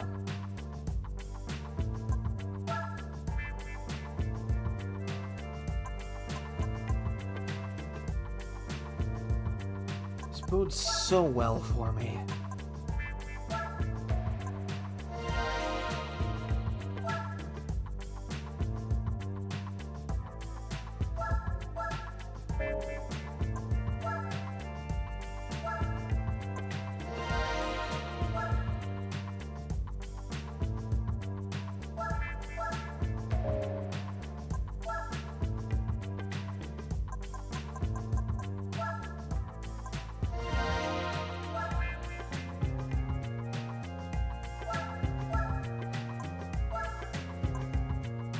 Oh my god, I make such a low amount of power at stock.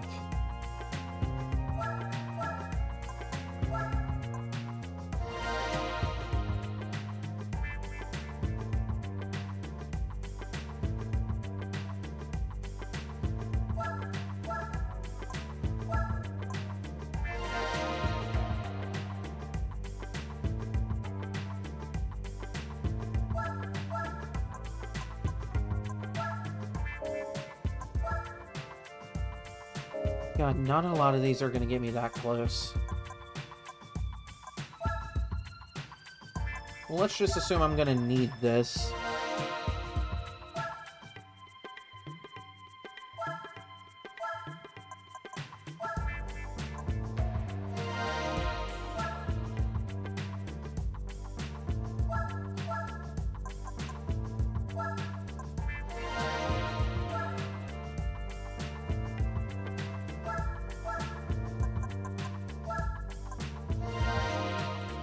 I don't even think I'm gonna have enough to get this thing enough power. What am I doing?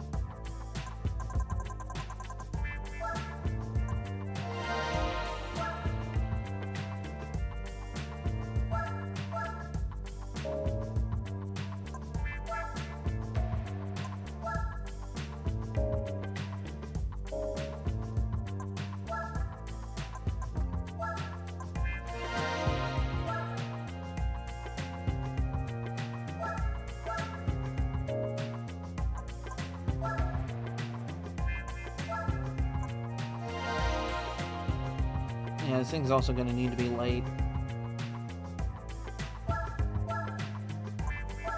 Because light means carries more speed. And corners a little bit better.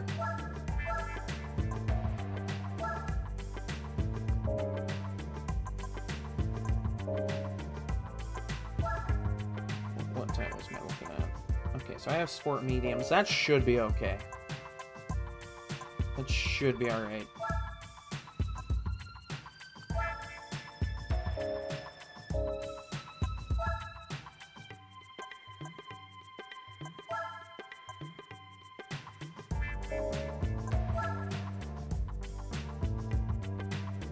Alright, so stage 3 gets me 221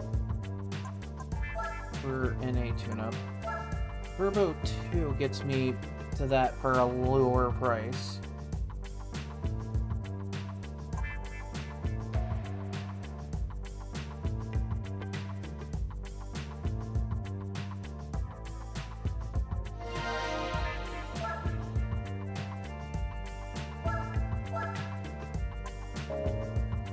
I'm wondering if this has the ability to be modified through here. I'm pretty sure it doesn't, because, like, none of these are offering anything good for me.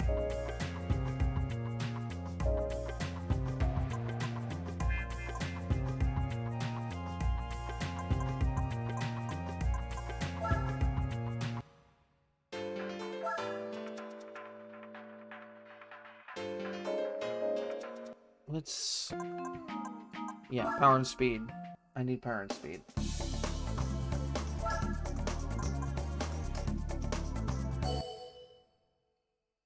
I need to do like a speed test on this.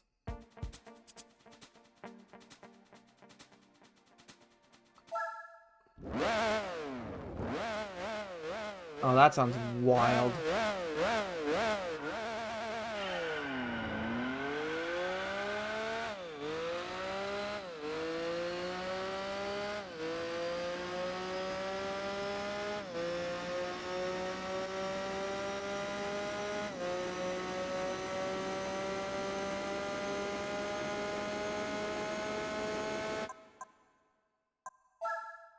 Alright. So it's topping off with a bit of a lower speed, but I think we can get it higher.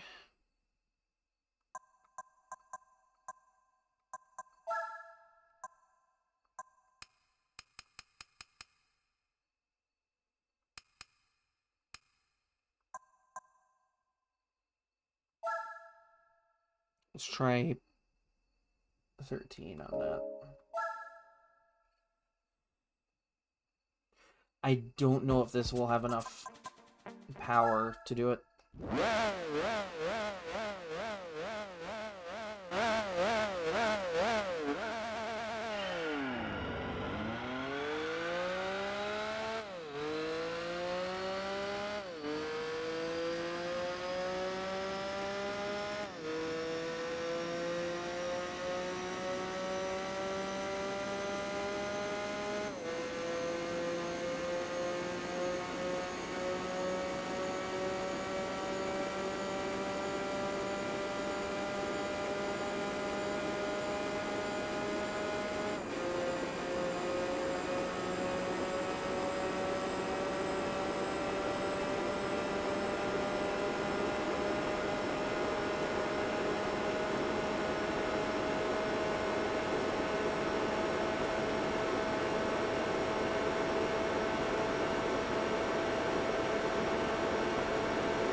That's a pretty good speed, but I'm using nitro to get here.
Alright.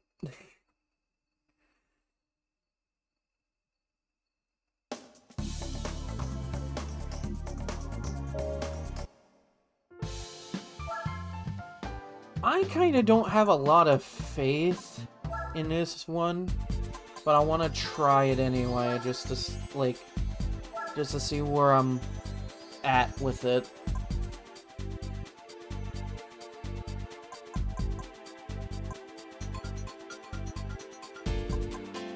Well, I think what's going to be on my side here is that a lot of these aren't speed tracks. This has a huge top speed area, but I think I can get around that. That's assuming if I drive around the track well enough.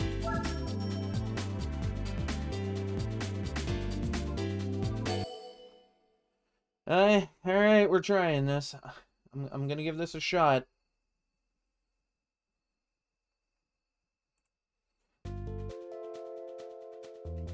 Okay, so the fastest thing here is gonna be the Mercury Cougar. That might improve my odds a little bit.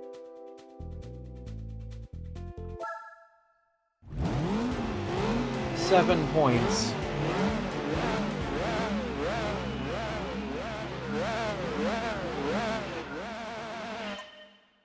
Alright, let's get the music going.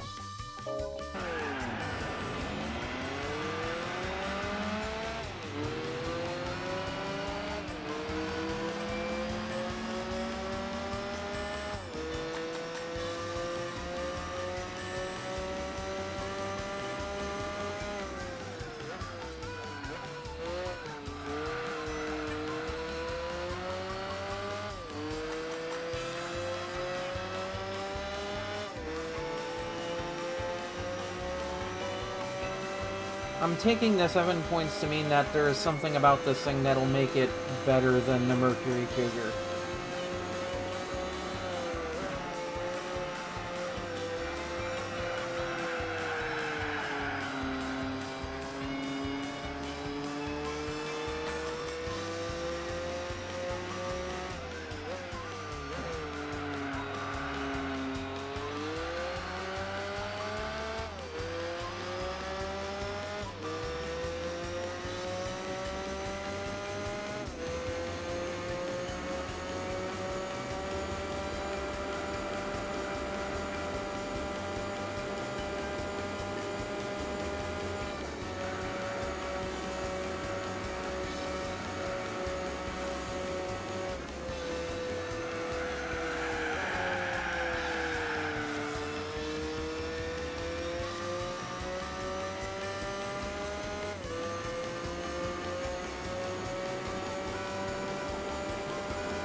How?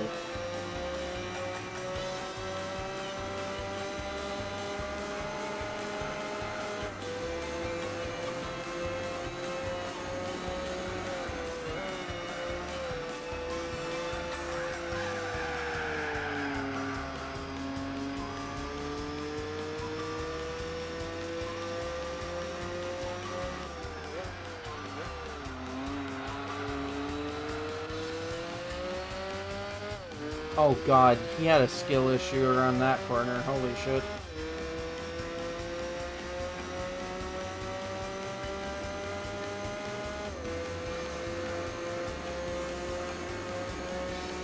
How am I doing this? Ah, shit.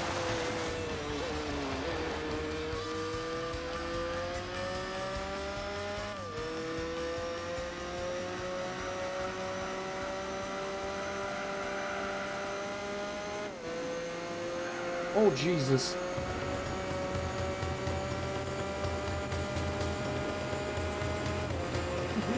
If it wasn't for that, he probably would have won.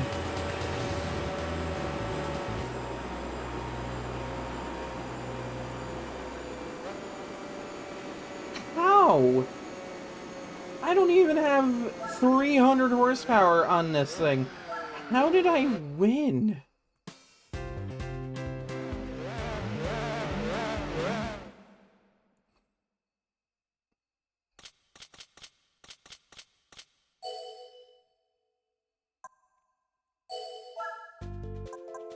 I mean, alright, I guess I'll take that, you know.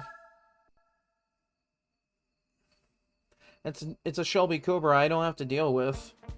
Or I guess, I'm sorry, AC Cobra, you know.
guess I'm cornering a little bit better than he is.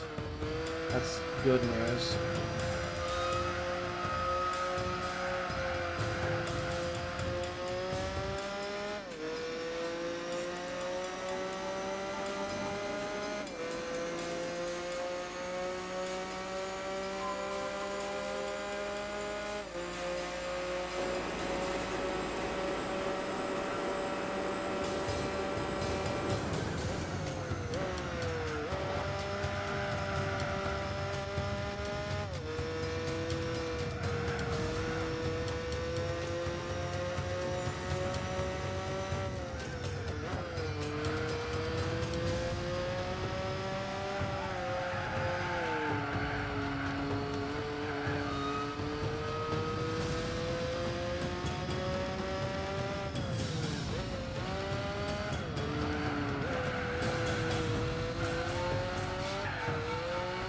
Oh wow, dick move.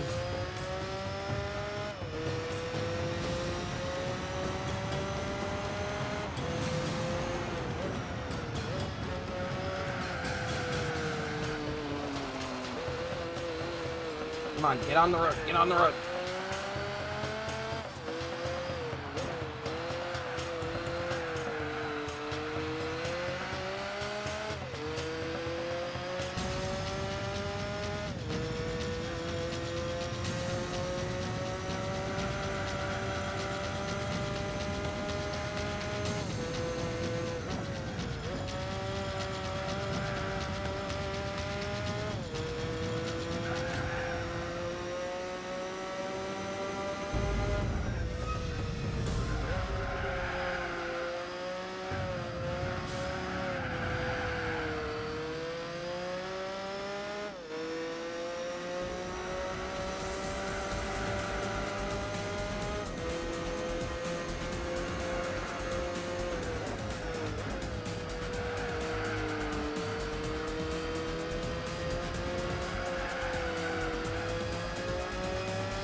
Okay, well.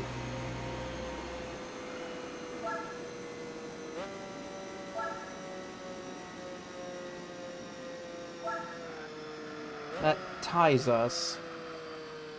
But I think if I do well the next few races, which means I have to win the next few races if I want to actually outperform this guy, I'm gonna need to, like, pull out all the stops on this.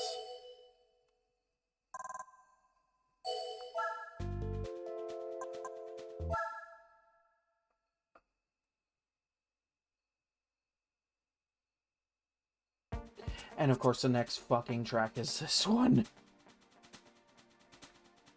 A very cornering heavy, but it's a really long track, and screwing up multiple times means I lose that. But I'm not going to worry about that quite yet. I'm going to take a quick break. I'll be back in just a little bit here. I'm going to get up and stretch and all that fun stuff. And when I get back, I guess we'll just... I'll attempt it.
Alright, Wolfy's back. Let's get back to it. Hi.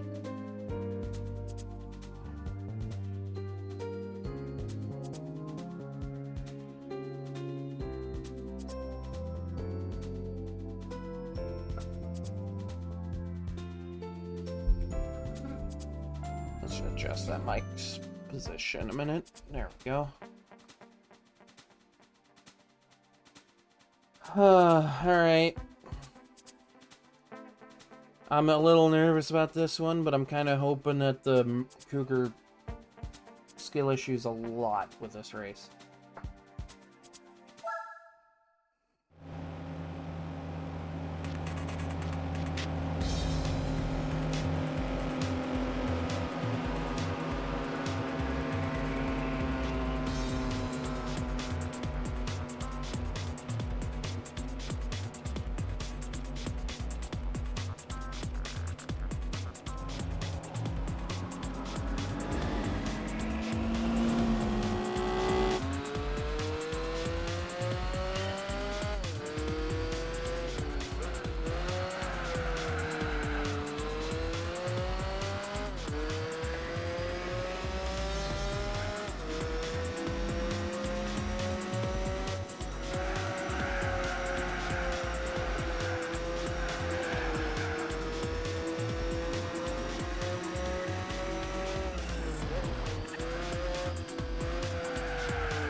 God, I love this track so fucking much.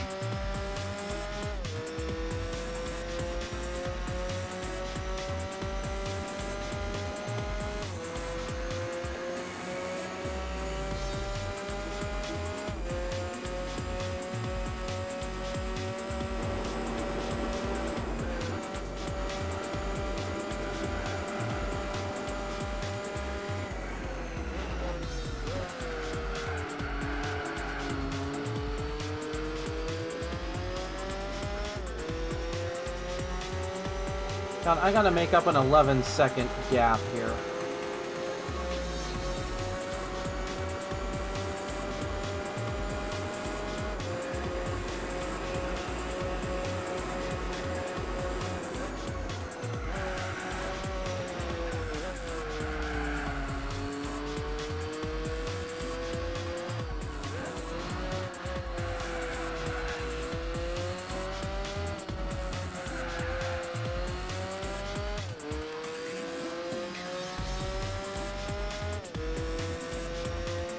I really don't like this track, if you can't tell.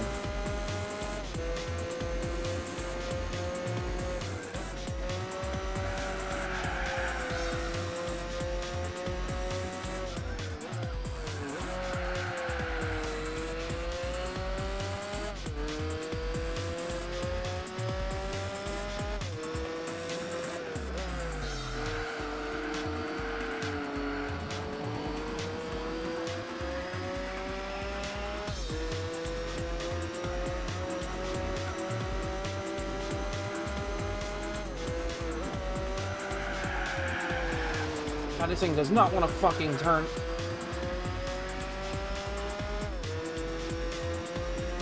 Funny how this doesn't want to turn when handling is my one big advantage against the Mercury.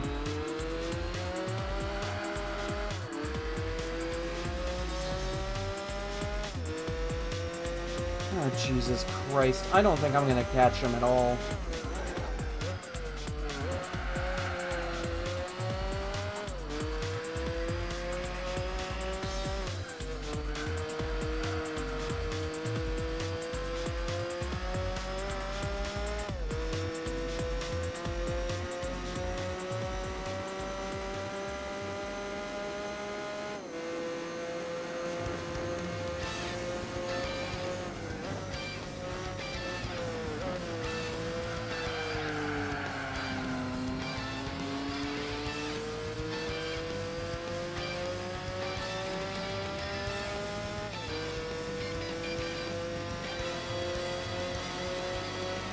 Yeah, I'm losing time.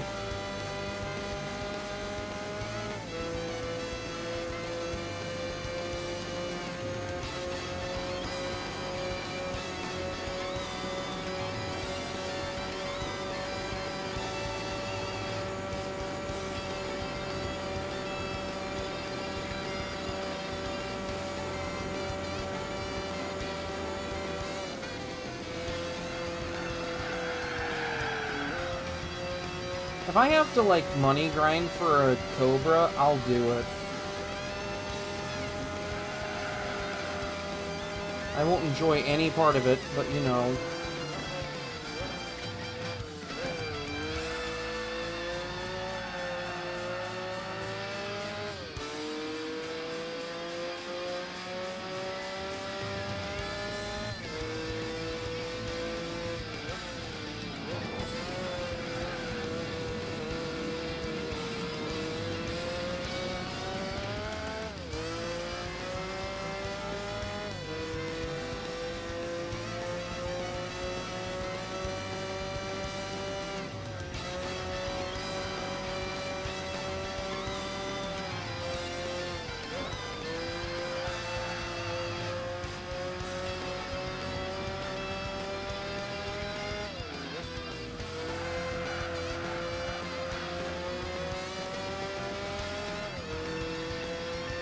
Yeah, there's no way. There's no way. Unless he, like, screws up really bad, there's no way.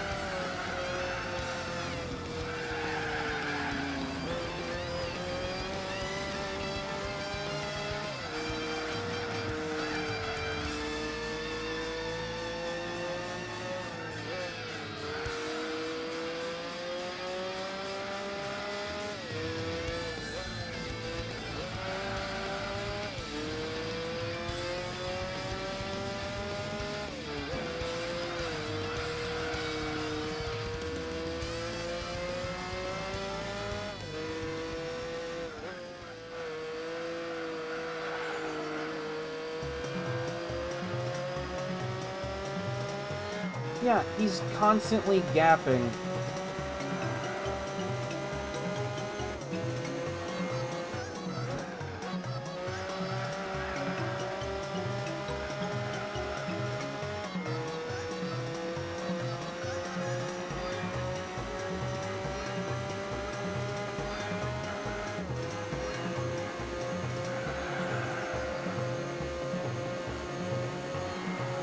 Yeah, I just don't think I'm gonna catch him at all.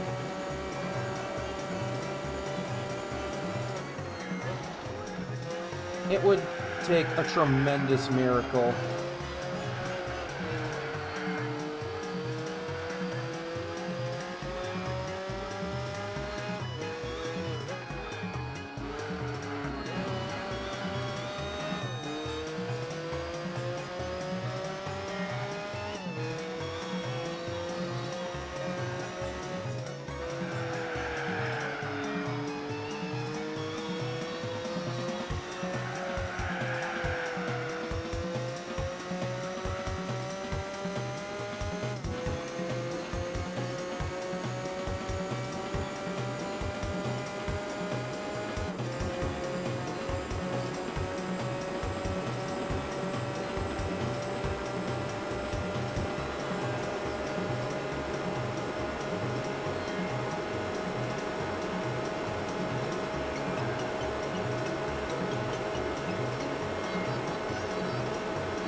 Yeah, he's probably past the finish line by this point.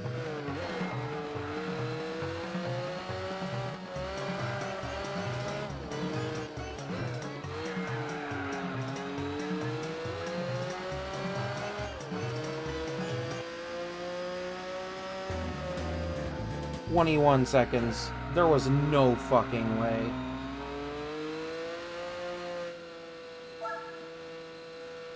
Which means I gotta haul ass these next two races if I want to win this.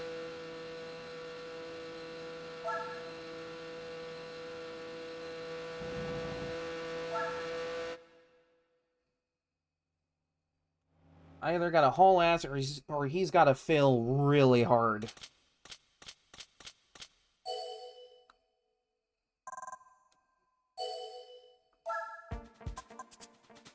Because I am not in a good position here.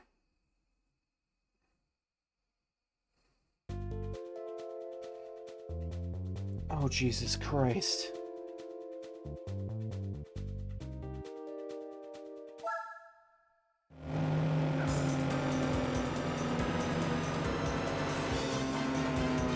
See, the problem with the Nürburgring is he gets such a run early because he starts pole every race.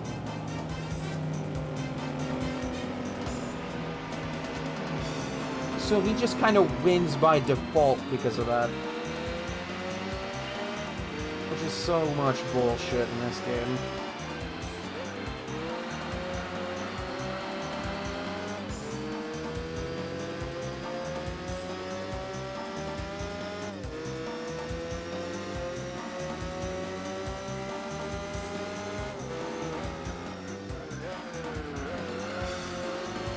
Granted, I'm not the biggest fan of this track either.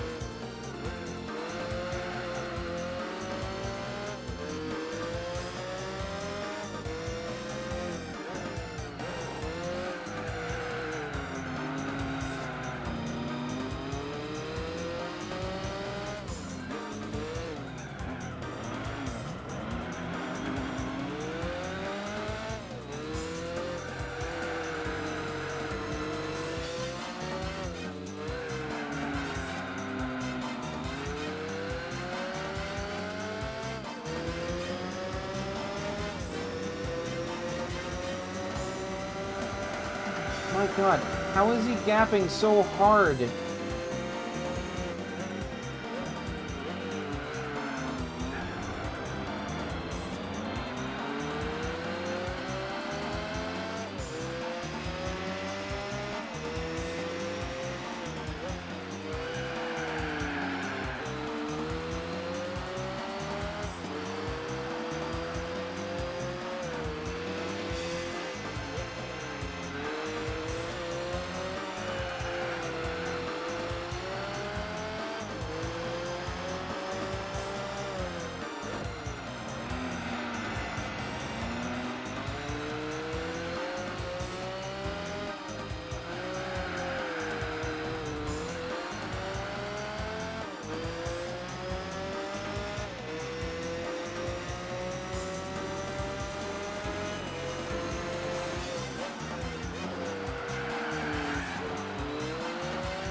I love how fair and balanced this game is right now.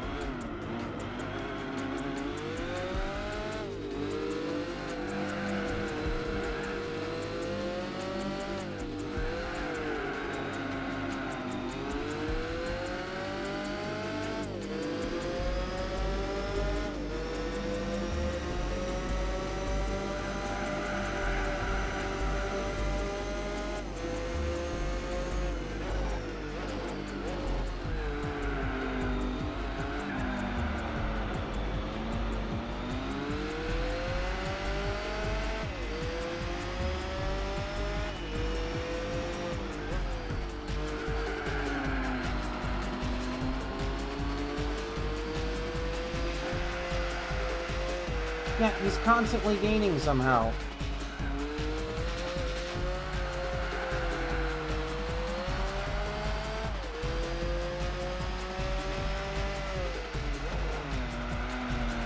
Yeah, there's no way I'm gonna win this series. Not with this thing.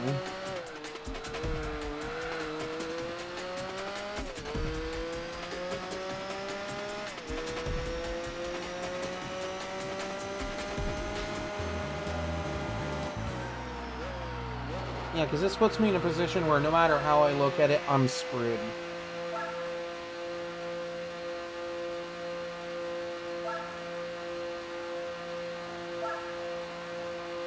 Because there's no way that winning the next race is gonna get me this. Not unless he gets, like, worse than third. And there's no way he's gonna get worse than third.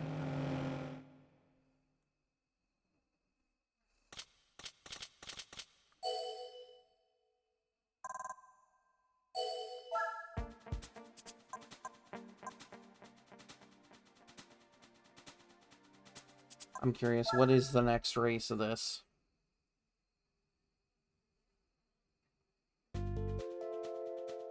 Oh, God. Yeah, there's no fucking way.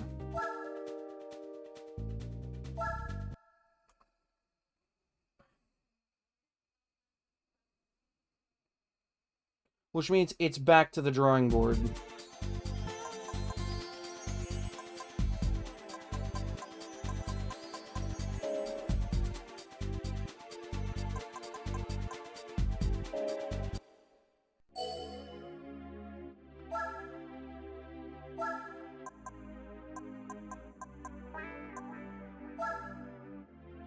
God, that hurt a lot.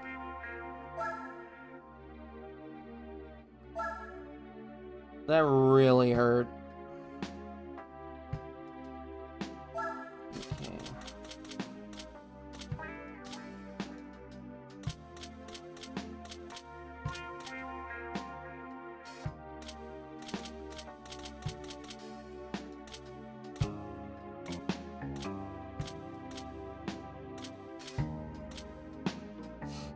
Mushroom.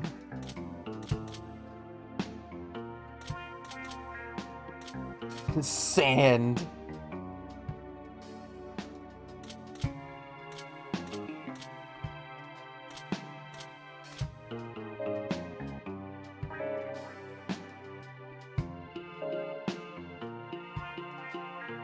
So if I want to get that via money grinding, I gotta do it twice.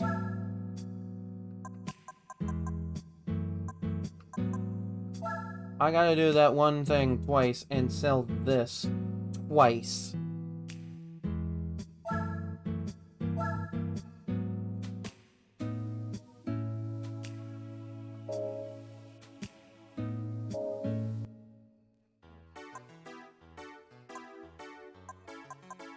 Driving missions. What? Do any of those driving missions give me anything that I could use?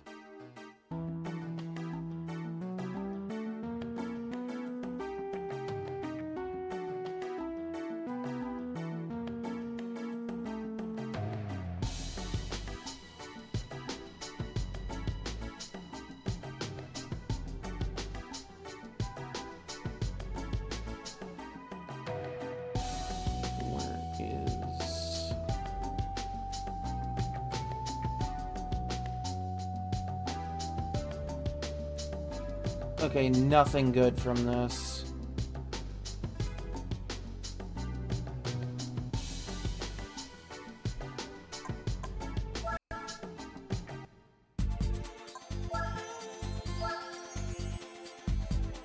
So I gotta do this event twice. And sell both cars.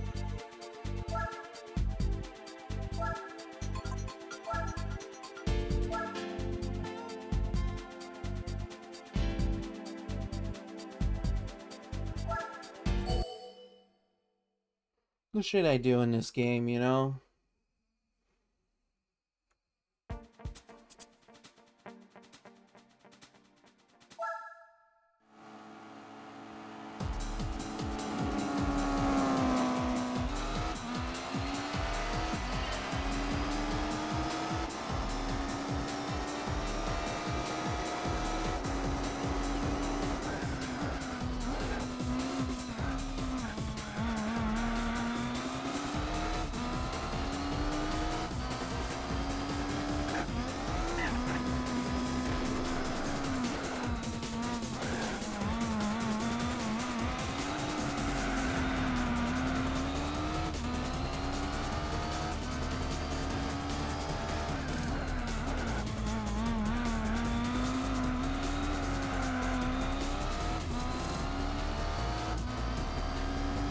Like, I think the only reason I'm going for the AC Cobra is because out of everything in the field, it is the fastest.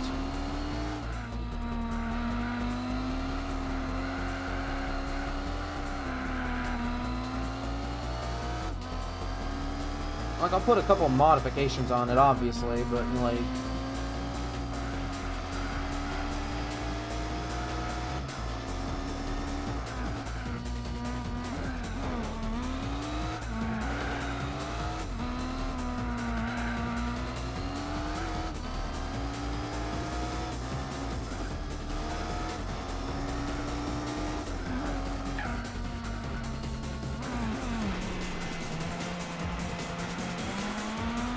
Well, that penalty kind of worked out in my favor. I needed to slow down for that corner anyway.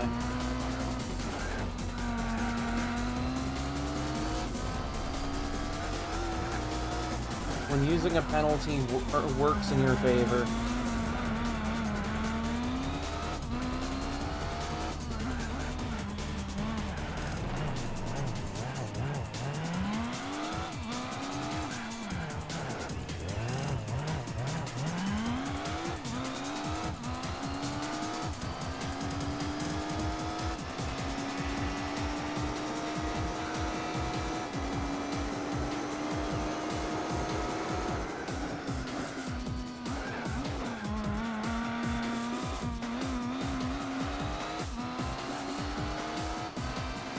I swear I heard something. It might have been from outside, though. I'm not tweaking, I swear.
This thing is just crazy sometimes.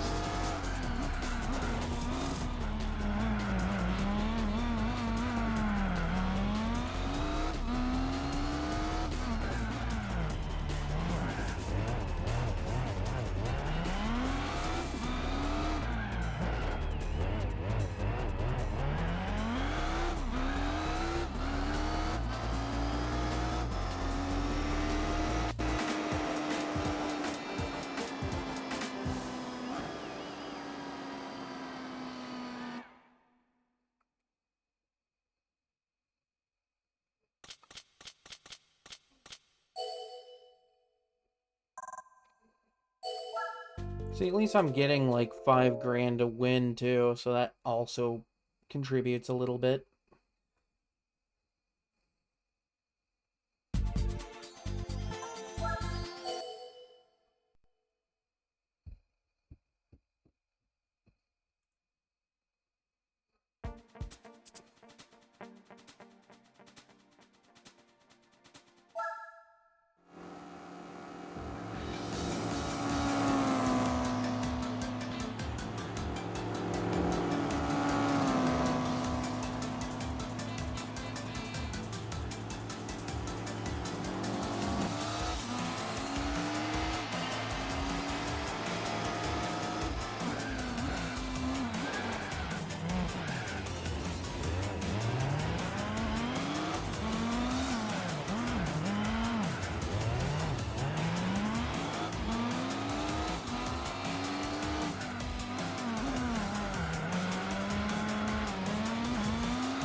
second, I swear doing the reverse orientation of this is always a little harder. And that's specifically because that guy likes to get in the way.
I don't know why I prefer this track over the other one, aside from the fact that the other one is way more narrow and makes me way more nervous to drive on.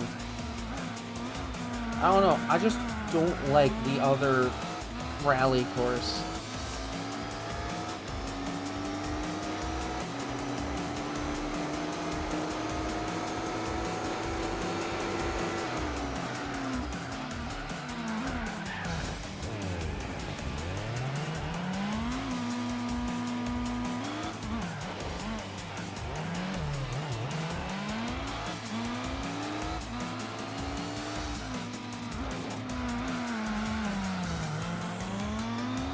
Look, I may as well just, like, enjoy this one a lot more, just because, A, it's not as narrow, and B, like, scenically, this is a much more beautiful spot.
Easy 10 grand for both races.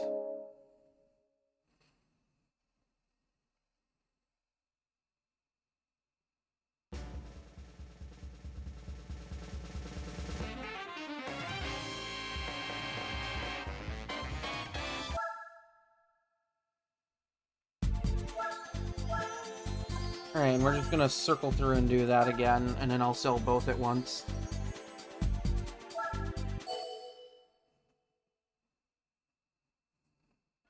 Because to me, it makes more sense to just do that.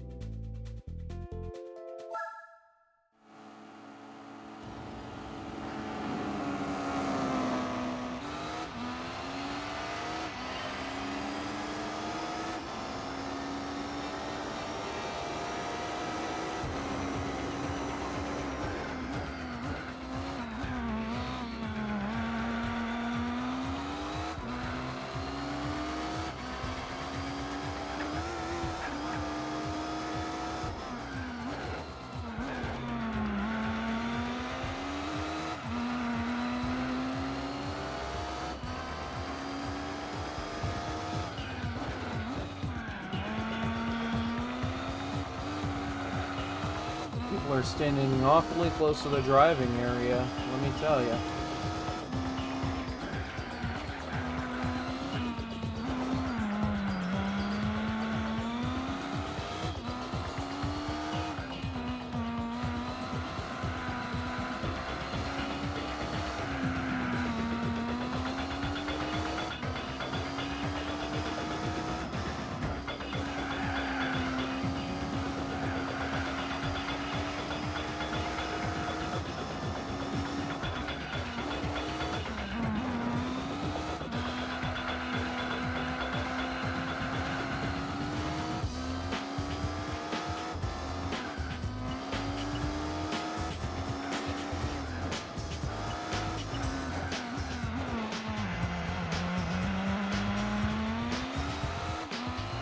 Easy corner there.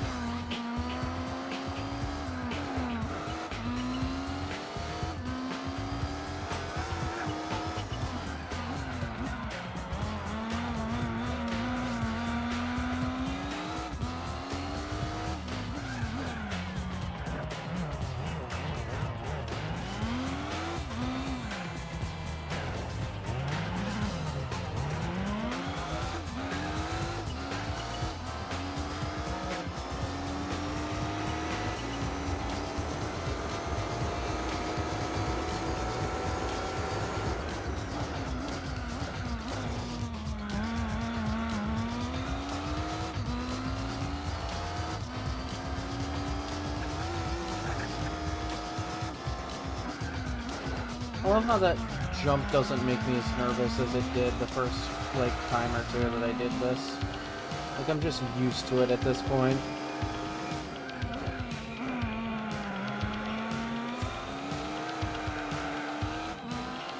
This kind of goes to show you how used to this I am by now.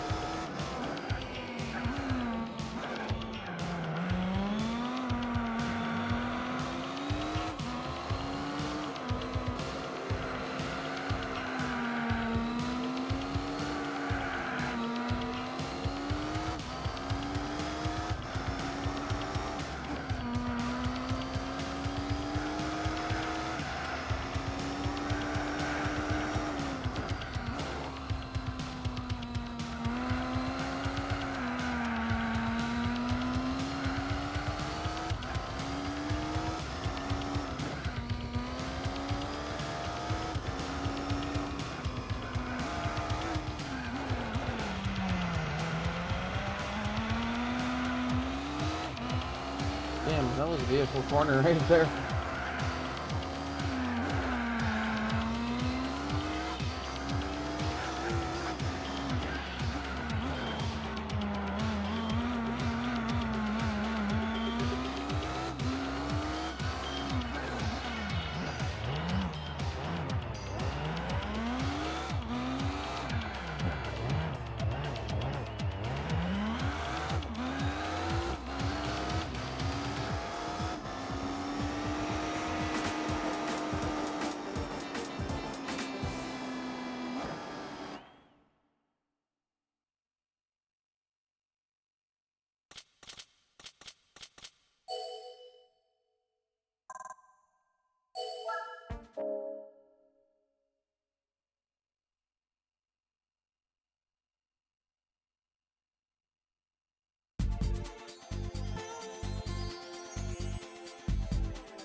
This should, hopefully, along with the other prize card, get me enough to get an AC Cobra and lightly modify it.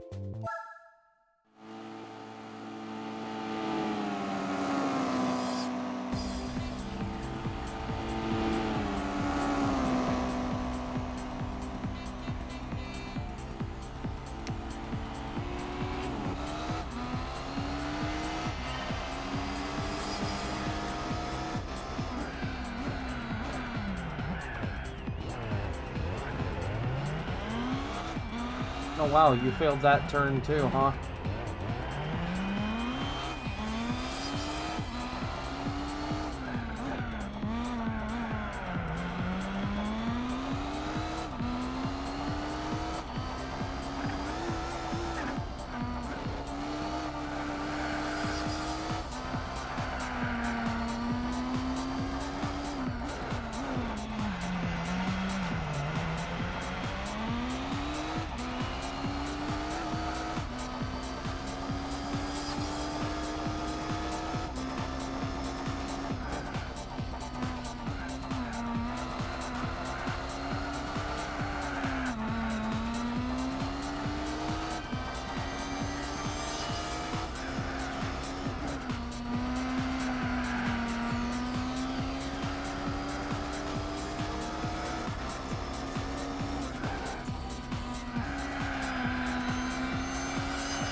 It's a really nice ocean view out here. I kind of like it.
God, hitting the nitrous on this thing just makes this thing crazy.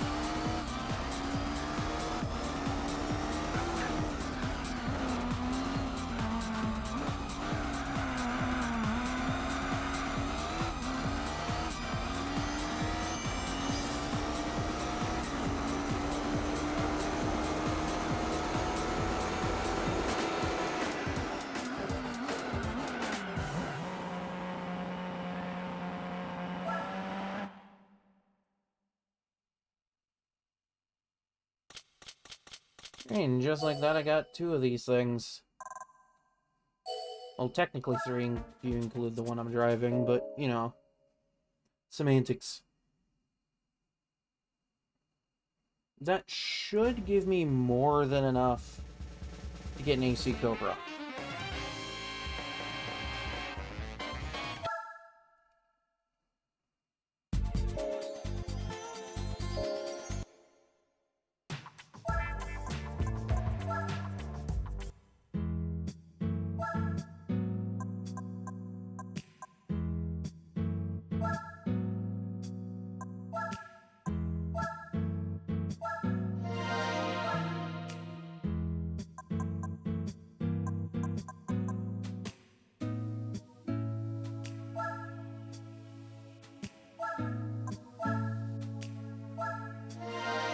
Oh yeah, definitely more than enough. Definitely more than enough.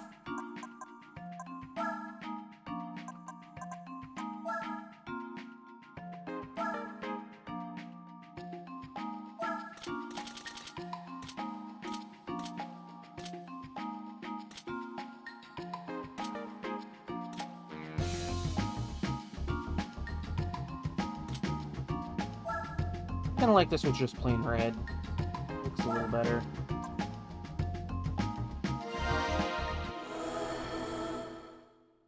Yes, I want to get in the car now.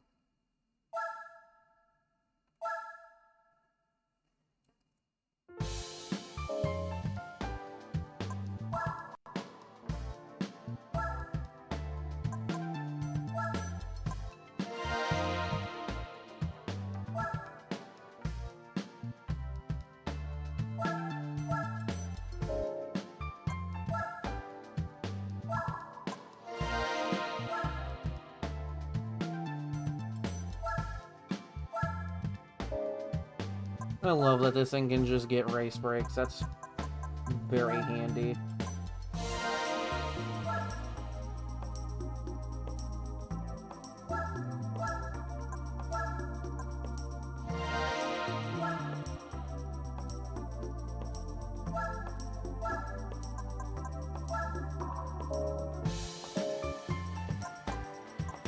really don't know if this will need a lot.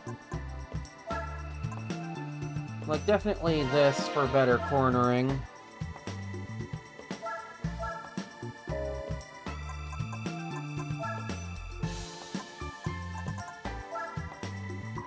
Oh, Jesus. Yeah, if I feel like being batshit insane, yeah, sure, I'll do that.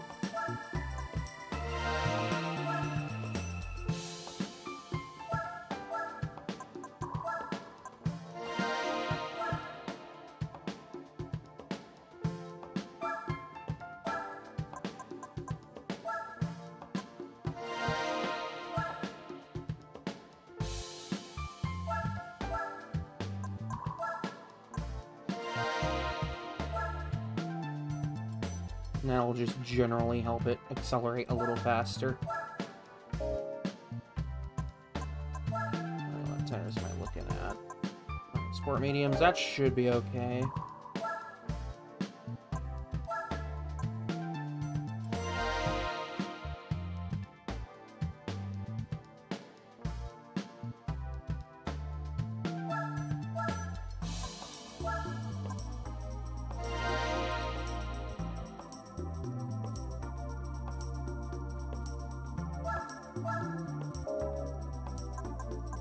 I am a little curious, because the supercharger gives it almost 700.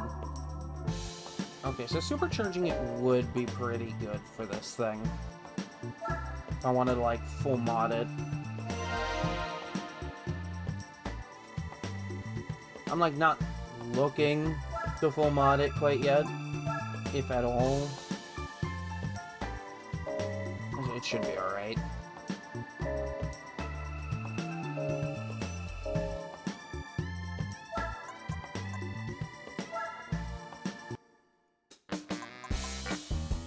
Yeah, I figured. Why did I think that it could get a wing, right?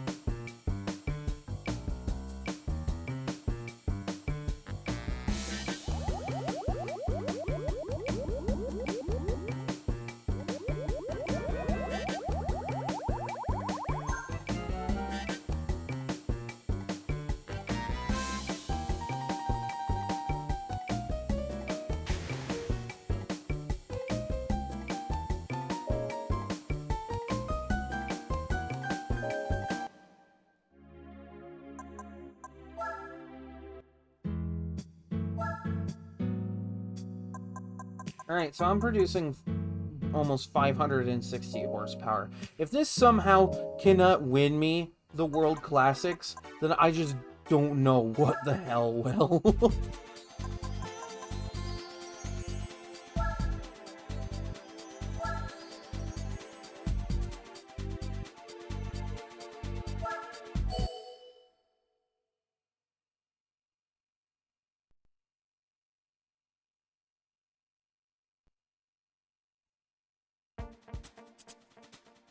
Oh, Jesus Christ.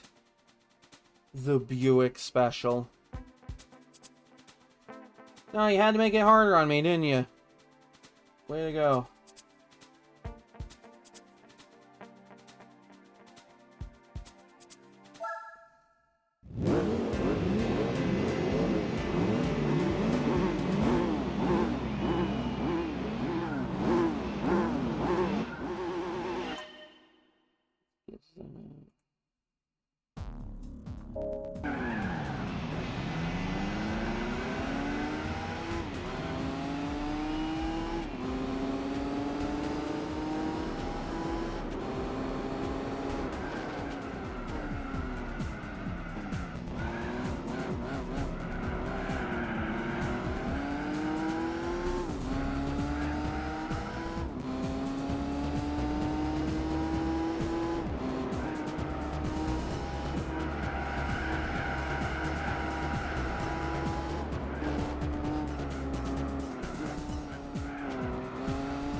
This thing is really quick, though. I will give it that.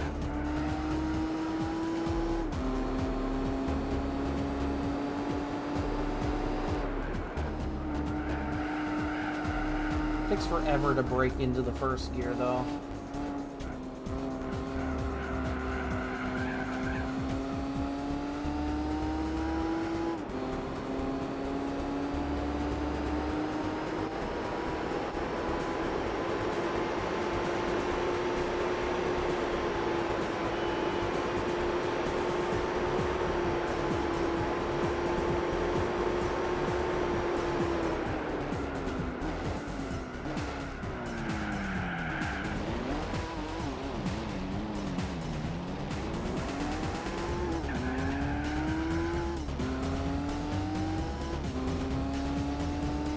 Basically have to hit my nitrous just to get out of the dirt quicker.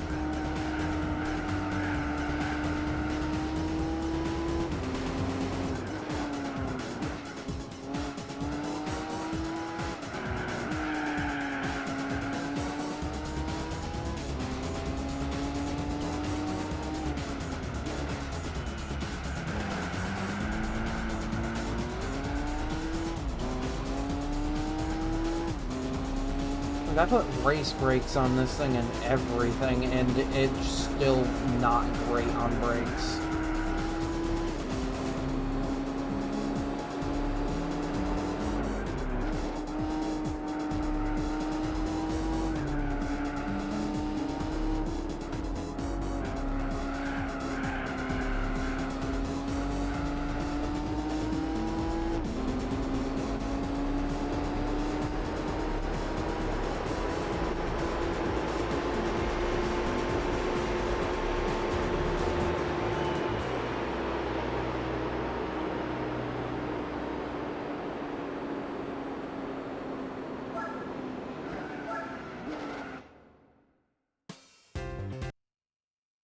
Alright, so pretty easy win.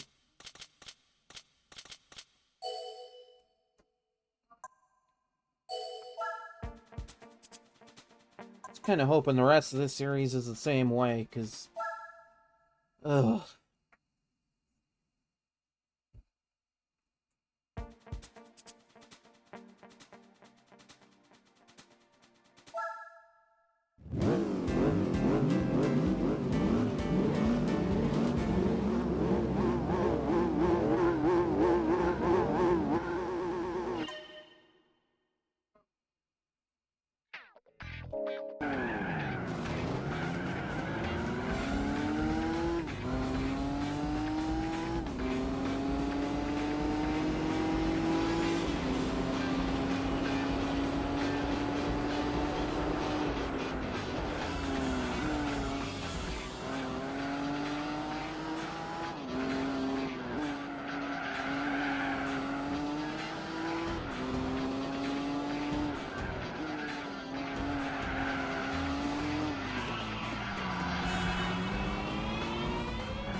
Could you not do that?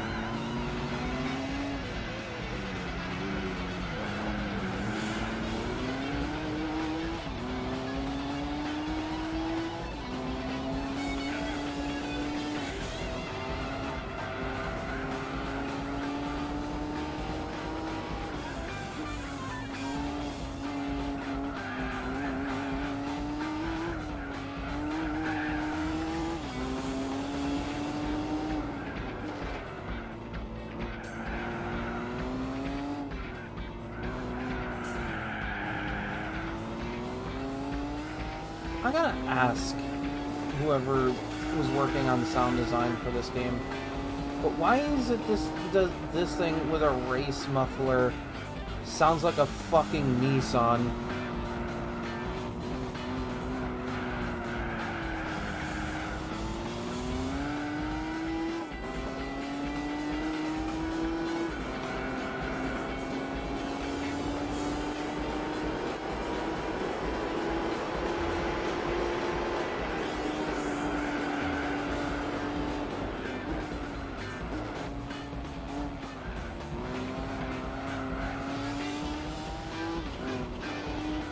Who on the sound team thought that this thing sounding like a Nissan would be cool?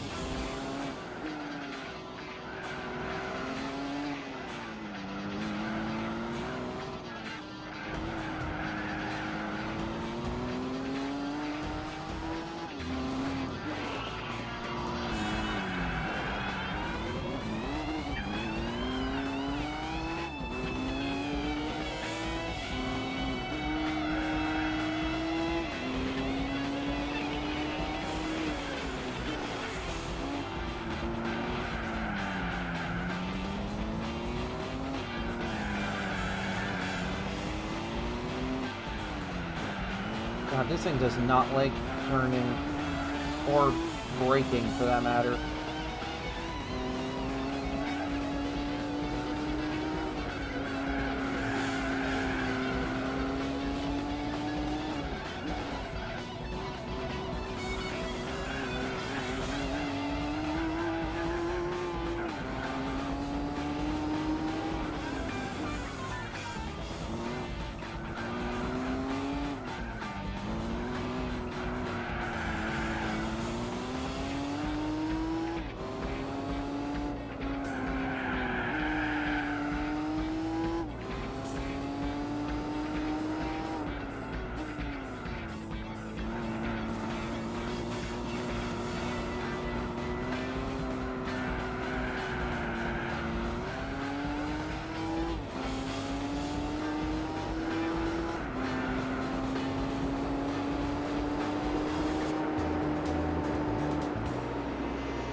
He already looking a lot better.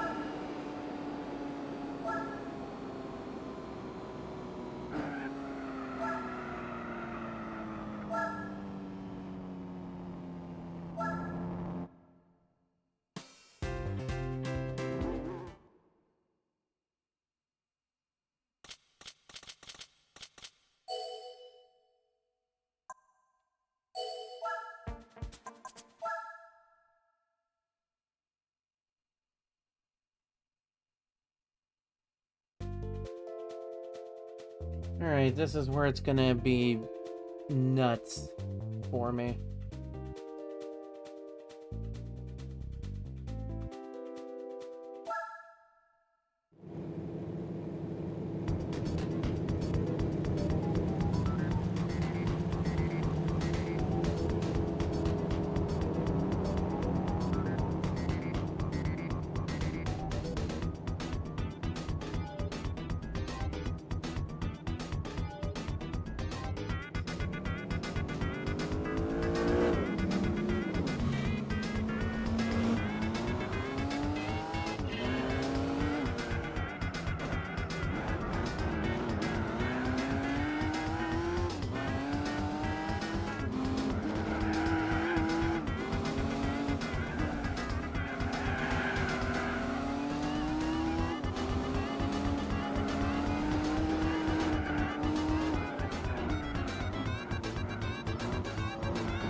So far, so good. This thing's a little jumpy right now.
After all that, I'm still gaining a little bit.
Don't push me off the track, dude.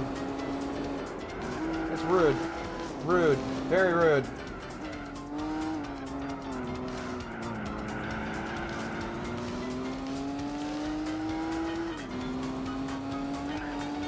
Like, I feel like he deliberately went and did that, but I cannot, for the life of me, prove that. Because I could also just chalk that up to the AI's lack of awareness.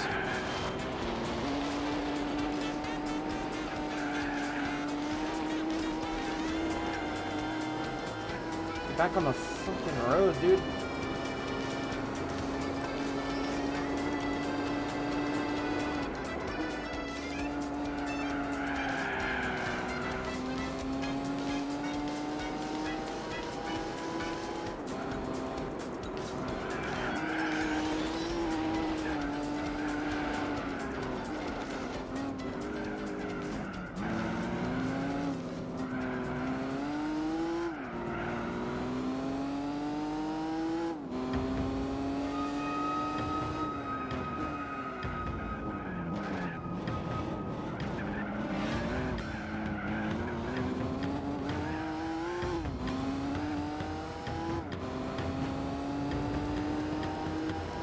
Gotta hold it together. I just gotta hold this thing together. This thing does not want to stay on the road.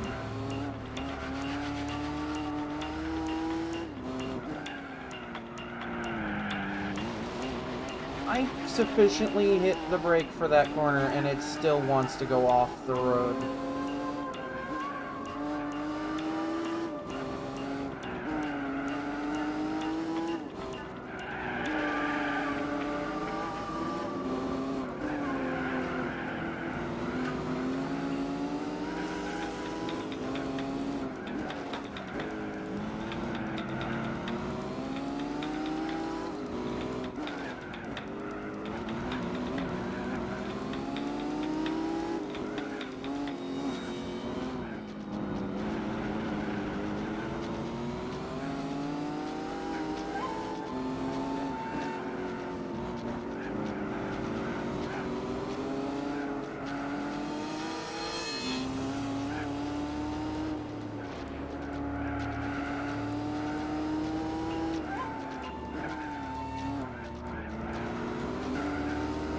Jesus.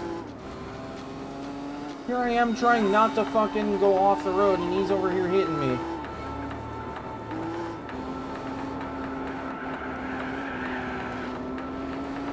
I hate this track so much right now.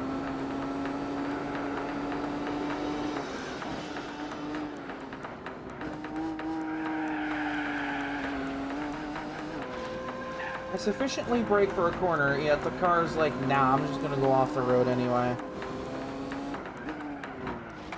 Was that you wanted to make this corner work? Nah, screw you, dude.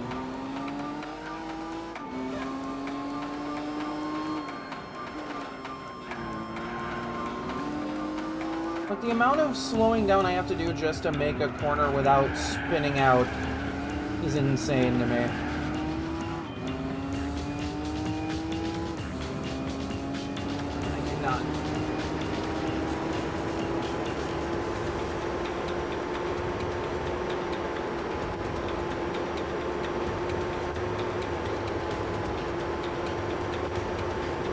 he's catching up.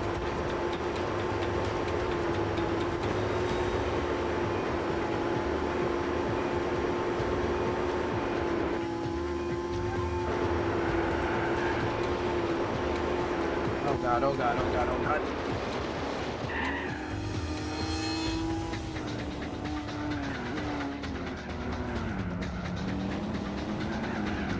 Get out of the fucking way, dude.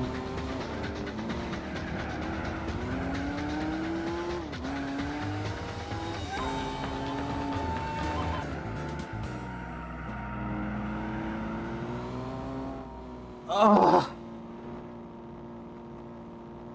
I fucking can't with this game right now.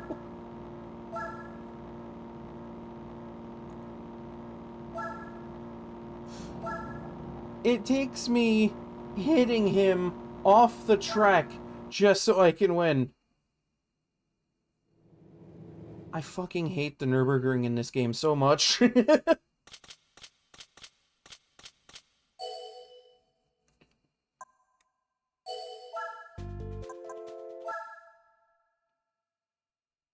Like, if there's someone out there that likes this track in this game, you know, good on you. Good on you. Good on you. But I am not one of those people.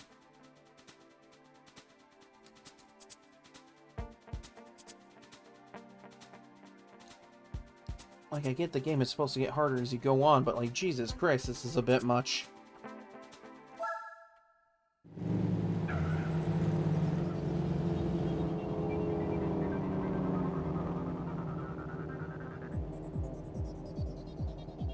It doesn't help that, like, literally no car in this era can get a wing.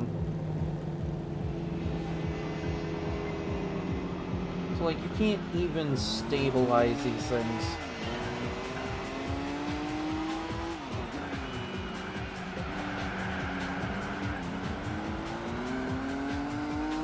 Excuse me.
God, if I'm gonna be fighting this guy the whole way around, I'm not gonna win.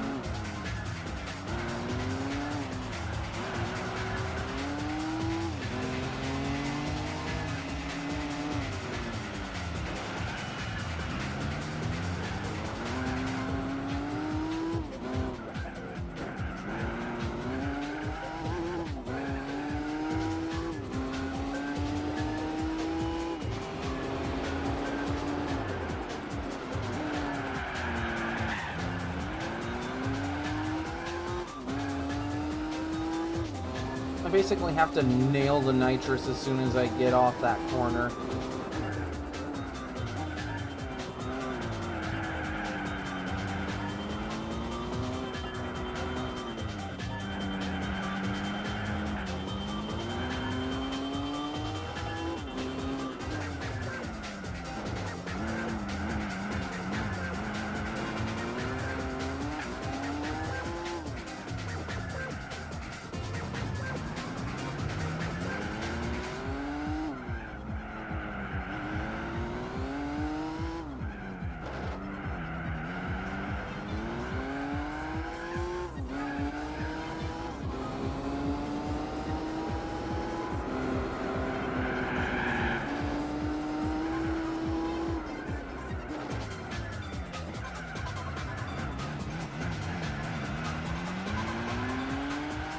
There we go.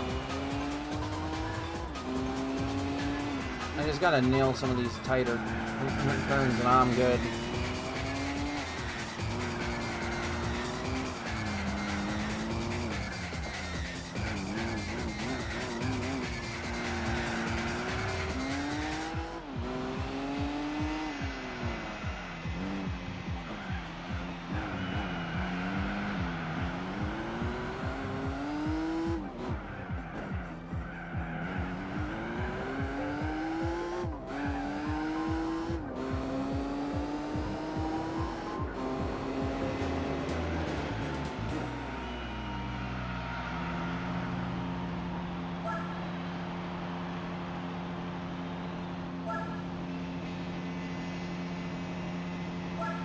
Alright, one more race. At Laguna Seca. A track that I can only describe as, oh god, please no, not with this car.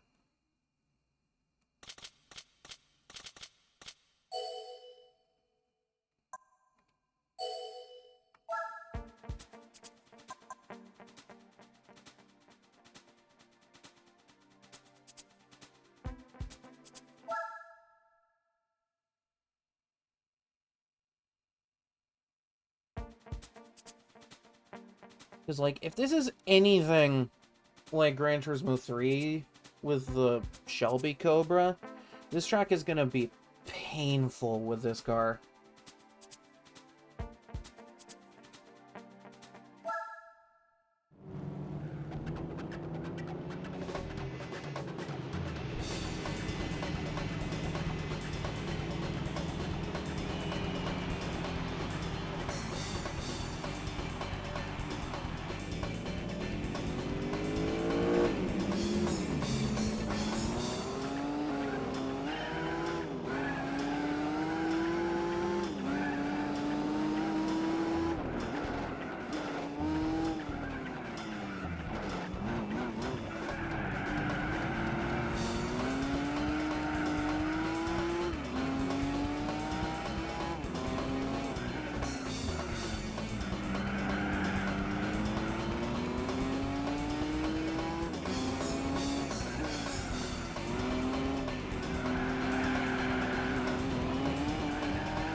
Well, even if I don't win this race, I still win the series, so...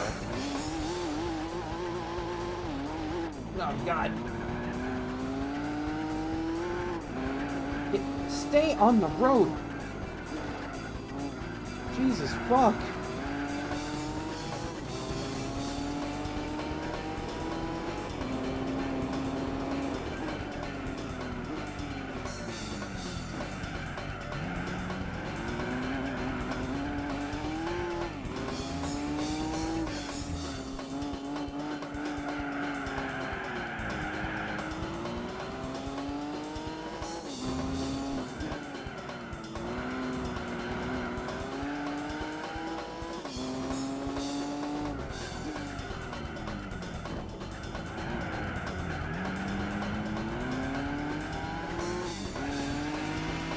Don't block me. Don't block me.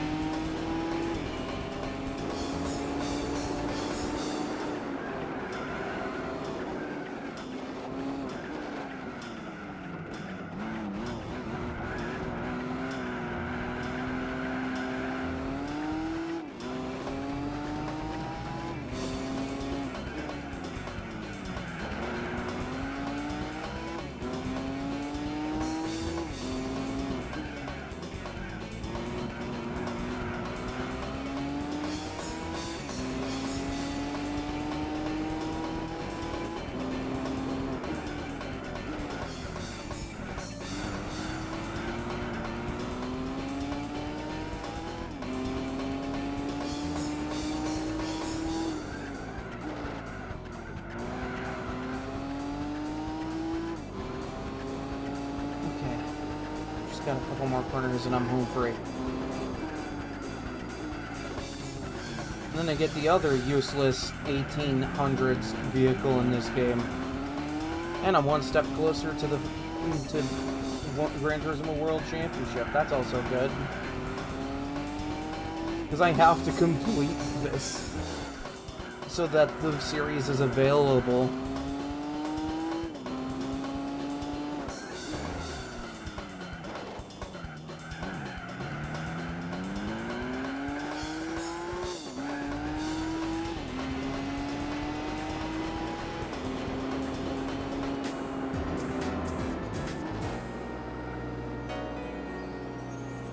I never have to do this again. Unless I start a new run, which... we'll cross that bridge if we ever get there.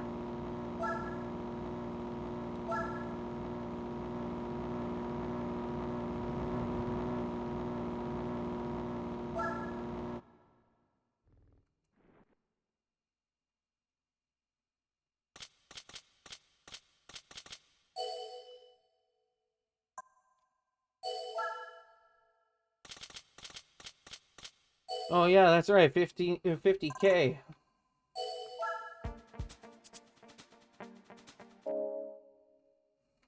And for all my hard work and effort and blood, sweat, and tears, mostly tears, I get this thing.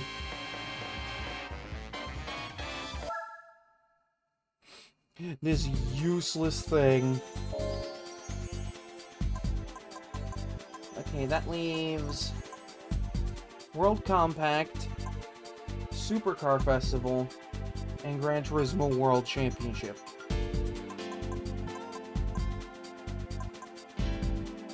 To technically consider this run done. But anything that shows up in Gran Turismo World is going to be fucking insane. Oh my god. Alright, no, that's fine. That's good. That's good. Love it.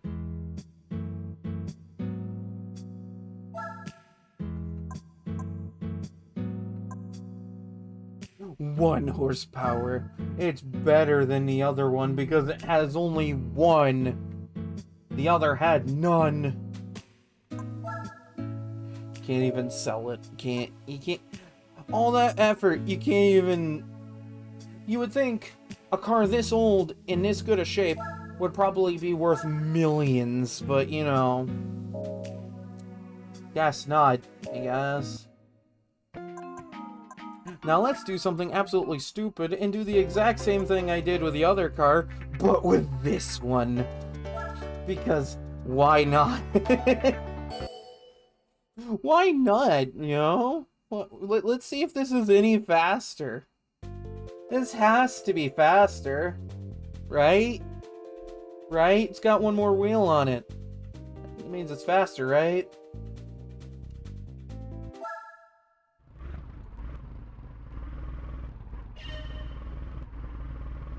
It has a 2-speed.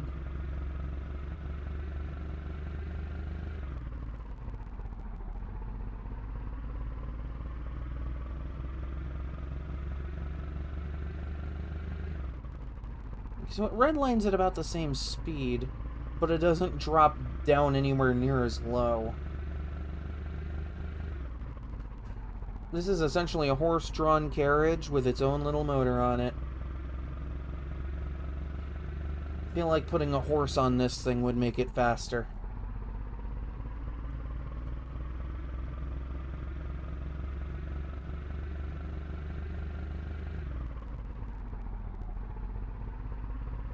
Yeah, because the other one drops all the way down to 4 miles an hour. This just goes to like 7 or 8. Which is nowhere near as bad. So this is definitively the faster one.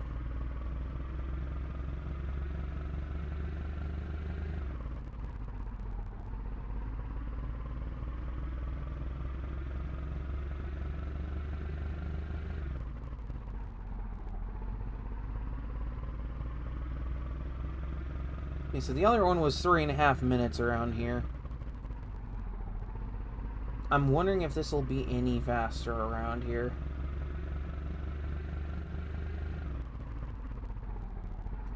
That is such an unconventional method of steering. Like, you look at any car with a steering wheel, and it's like, at least it's somewhat facing you. This is just like... This is almost like a crank. The other one was essentially a crank. God, you can see everything move when it turns.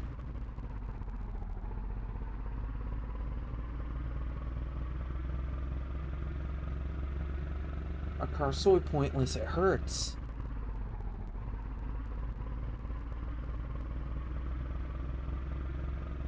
Yes! You should have seen the other one. The patent motor wagon. It was 3 wheels and slower than this thing. Somehow.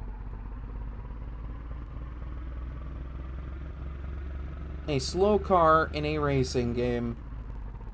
Welcome to the 1886 Mercedes-Benz lineup.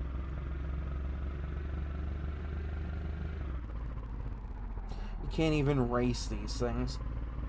I imagine if there was a racing series for these, it would just be this and the other one, just as their own series, and every track would just be 1 lap. These are the slowest cars in this game.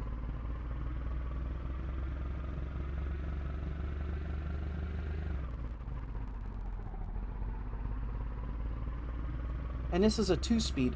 The other one was a 1-speed.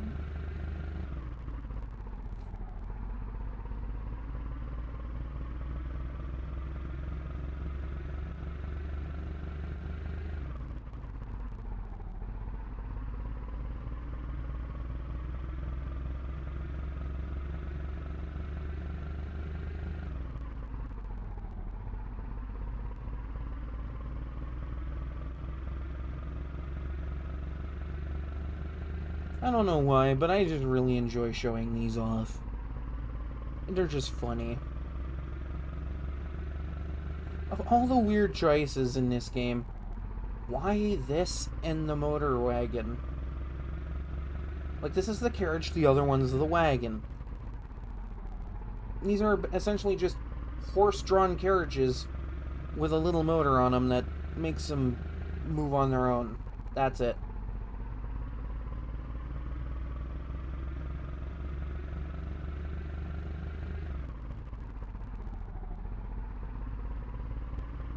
Oh, would you look at that? A whopping 30 seconds faster, almost, than the other one. I swear to fucking God, this game. I think this was the one that someone took to the Nürburgring and did 1 lap.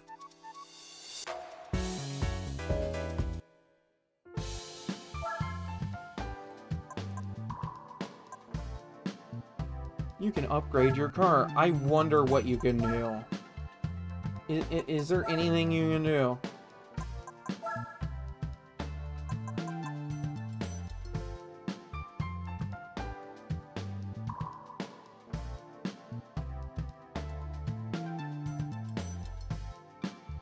This is so fucking pointless.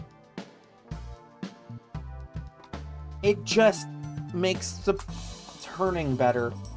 But what good's that gonna do on a car that can't go any faster than 12 miles an hour? Like, what? Why? You can't even modify the engine. It's just a body mod. Wait, I want to know. This is probably true. It's because it's a special car. Therefore, you never need to change the oil or give it a wash or anything. You can't even go to GT Auto in that thing. They just look at you and go, "What the fuck are you doing, dude? What the fuck?" They just give you like, no, I imagine you just pull up in a motor carriage and everybody at GT Auto just gives you a look. They just like give you a look that just says, "Really? You want to take that in a Gran Turismo Auto?" You really want to take this into an auto parts store? That thing? There's no parts today that could ever maintain something that old and that slow. You'd be better just stripping out the engine and throwing in a modern day lawnmower engine. Because I think modern day lawnmowers produce more power than that thing. And it is so funny that I say that, because, like, these things produce maybe 1 or 2 horsepower at the most.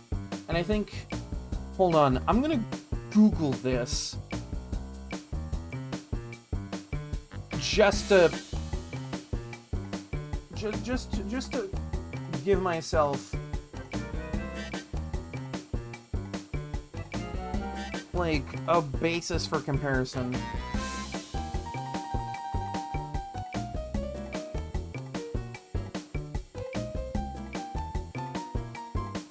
Okay, so we got a couple of figures here. Lawnmower horsepower varies significantly by type. Walk-behind mowers, or push mowers as I call them, typically have 2 to 7 horsepower, while riding lawnmowers range from 10 to over 25 horsepower. So modern lawnmowers produce way more power than a motor carriage. Let that sink in. Let that beautiful knowledge sink in. You'd be better replacing that engine with a lawnmower engine.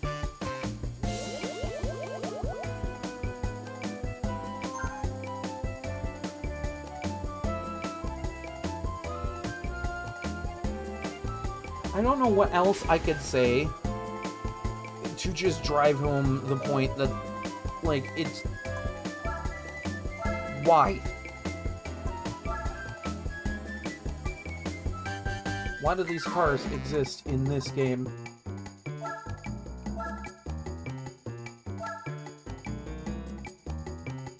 Like, someone took the motor carriage, alright? Like the blue one that I was just driving. And they take it around the Nürburgring. And, you know, lo and behold, you want to know what the glorious lap time was for that? For those that weren't paying attention earlier, the one lap around the Nürburgring in the motor carriage takes 47.5 hours. Fucking 2 days.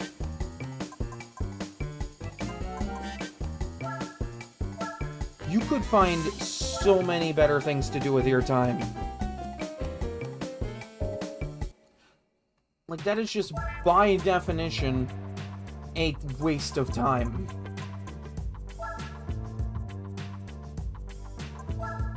If I'm correct, I could take this to vet now.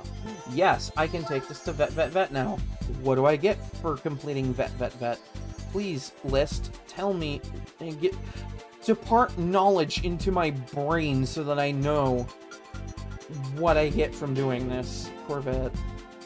Chevrolet Corvette Stingray Coupe Seat 2.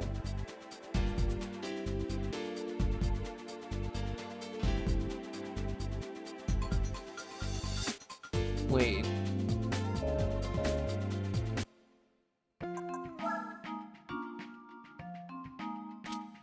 You mean this thing?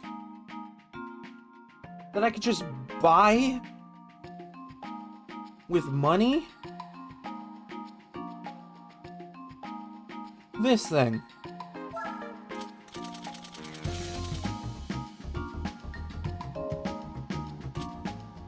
And not, you know, this thing. Like, how do you even get this one? Like, what is the prize? What prize is this to? Like, what is this to? The American Championship, otherwise known as the one that you need a race car for, gets this thing.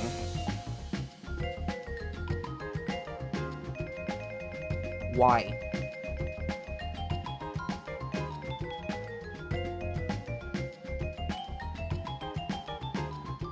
So if we're doing the Corvette thing, I get this.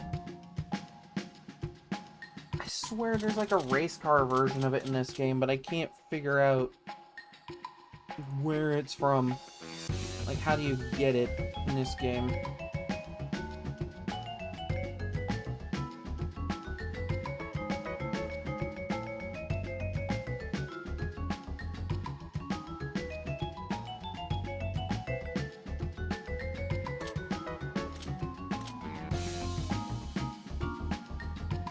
You mean to tell me that this is a prize car for something and I could just buy this? I mean, no, you know what? I'll do it. But only because that counts towards game progression. And game progression means endurance races.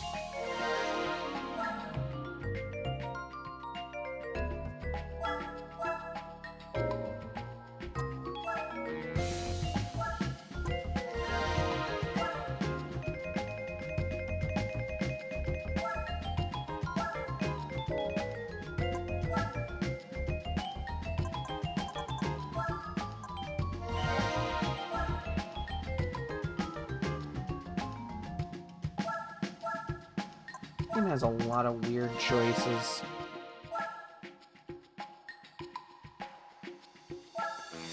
No, and you know what's funny?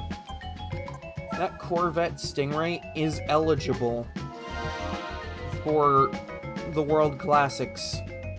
The thing I literally just got done doing. I could have gotten a Corvette, modified it, and just went, yeah, no, that's good. Hell, I could have gotten a C3 vet. Because that's 1969. And it would have been perfectly sufficient for the job. I would have to drop in a bunch of mods on it, but you know. Because I gotta compete with a Buick and a Cobra.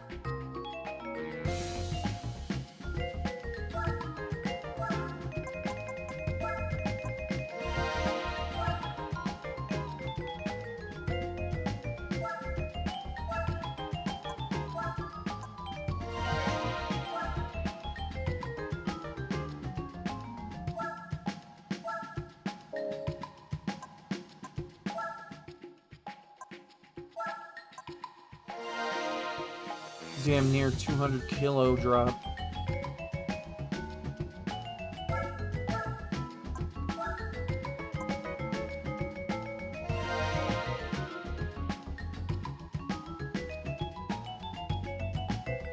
I swear this game makes some of the funniest choices with what you can do.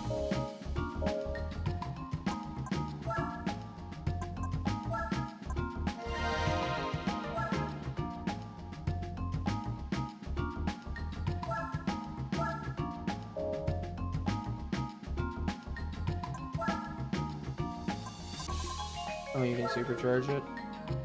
Jesus Christ.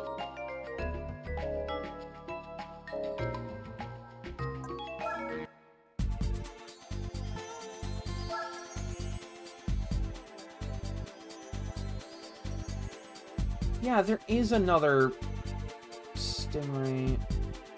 The L46 350. Is that the C3, or is that a different one? Okay, it's this. It's the C3. Okay.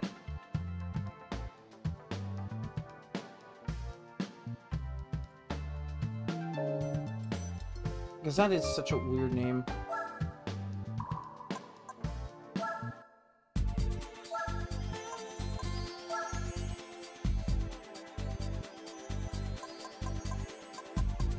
Four laps at 5 different tracks.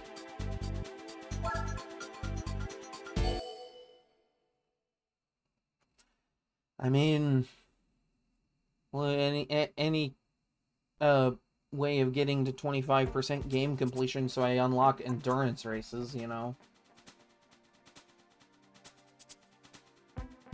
Okay, so a C5, CO6 does show up. Kind of makes sense.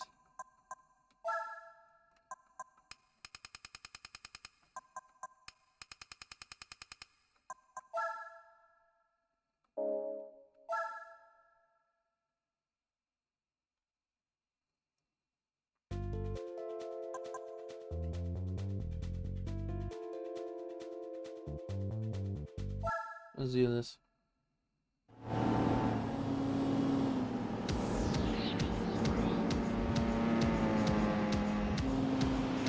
Oh damn, this thing sounds crazy.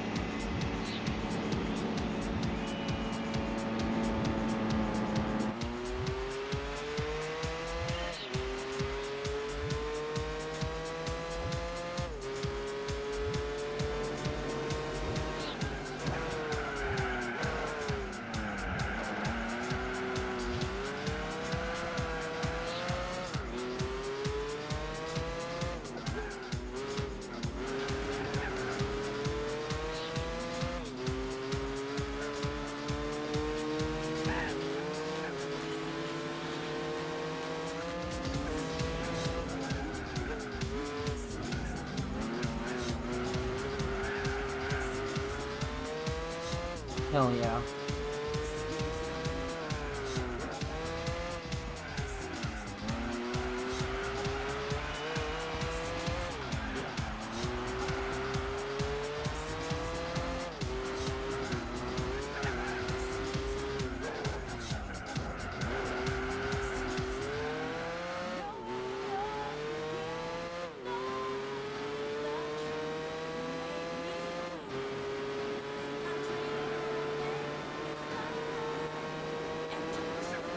Yeah, I take off.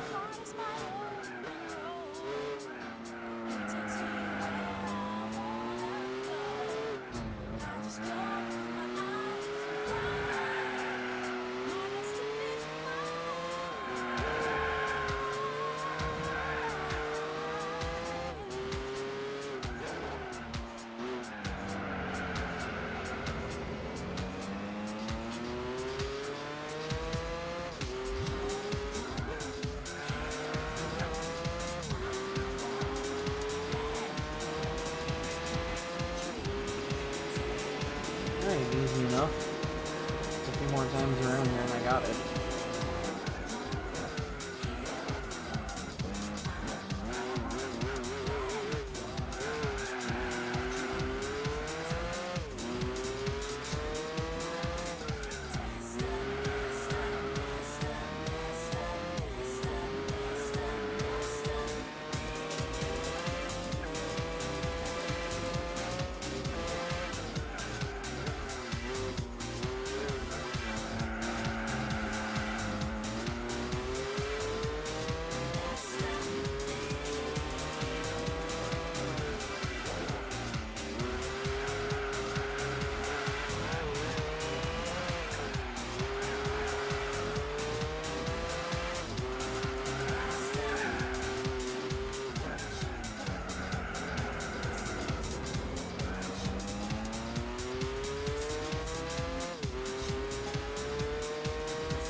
I find it funny that, like, in this game, the best car for this is essentially just a C4 Corvette.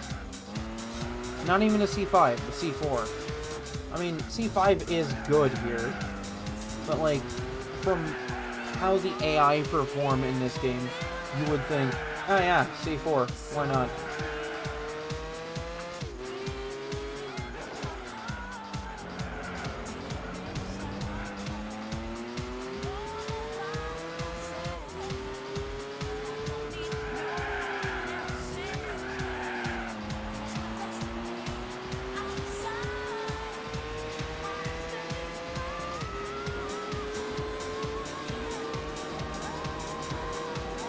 I was gonna say, I swear there's like a Corvette C2 race car in this game, but I can't quite think of where it comes from. Unless the list is like written somewhat incorrectly, and it's through this.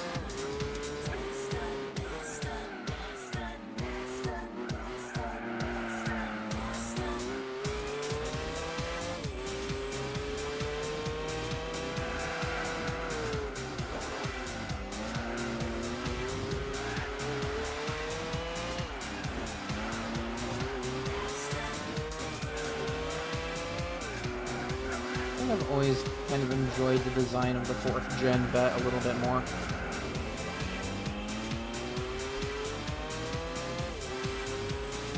Like, yeah, it's a little more angular than the 5, but like, damn, this thing looks good.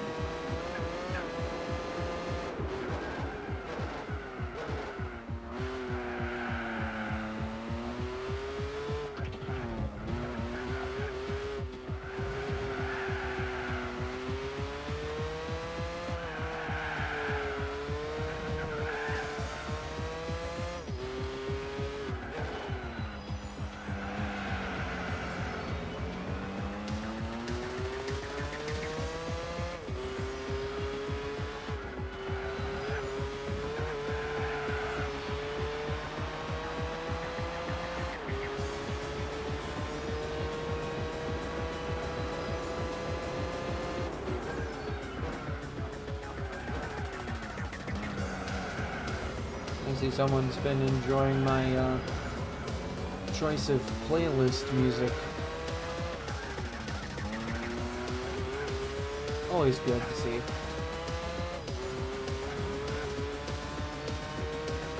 A lot of what I put on this playlist is carefully picked out.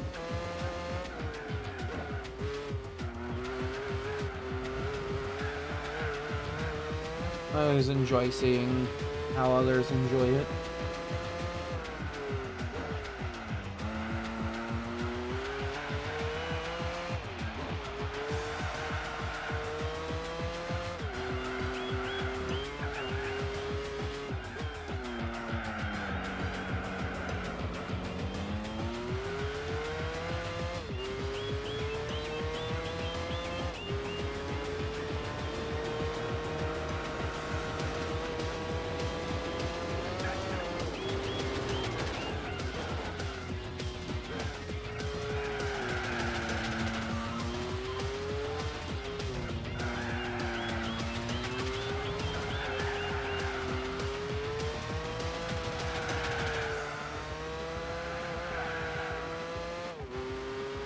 I don't know, maybe one day I'll get a Corvette C3 in this game, and I'll modify it and see how good it is for the World Classic Series.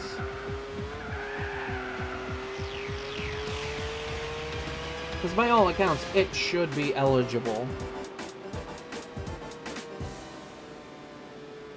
Yes, Lizard.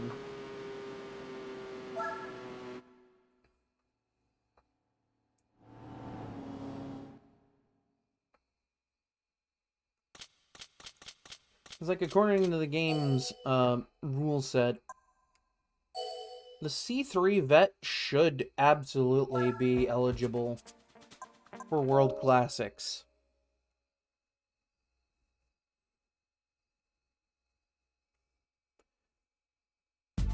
But it kind of comes down to a few questions about it.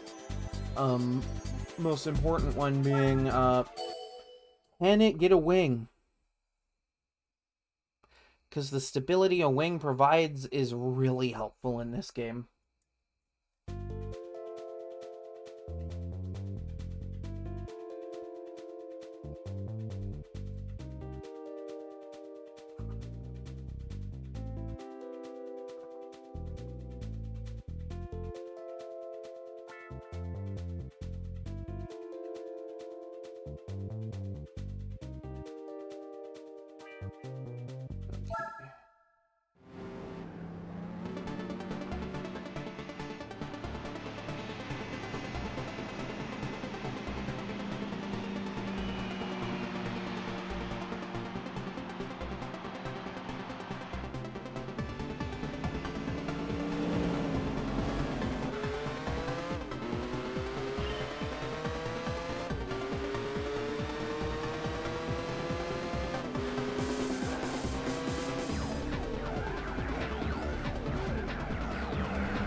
Oh hey, the other shade of red I could have bought this car in.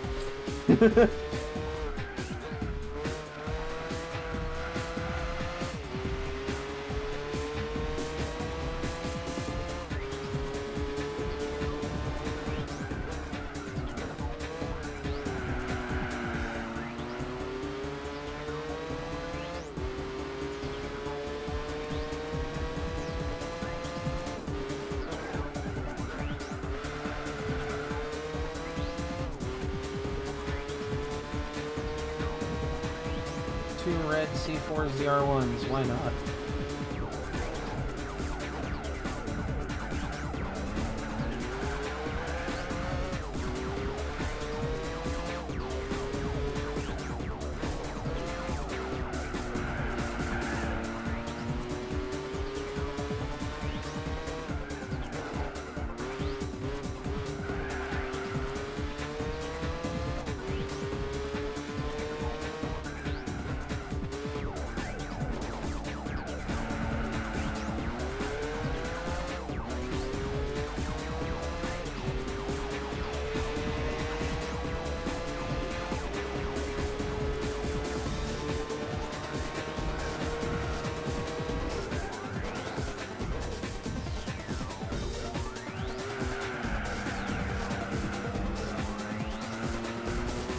Such interesting engine notes for some of these cars.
I'm kind of glad I don't go gung-ho and full mod all my vehicles.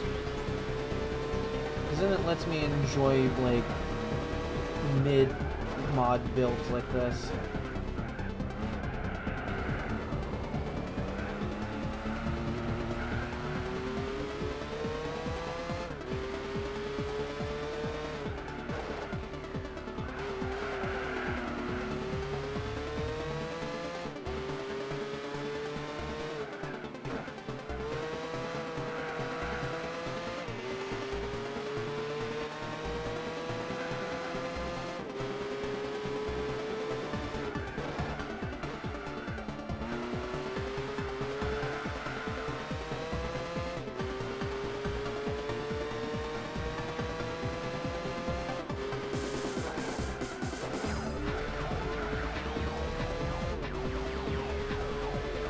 This thing just kind of drives really nicely. I like this.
I kind of like this. I can kind of take it easy with it, and it's fine. It drives well enough where I can just kind of be chill with it.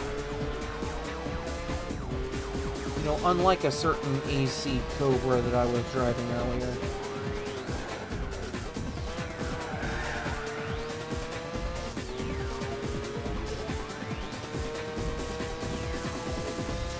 So the thing we'll do for this game.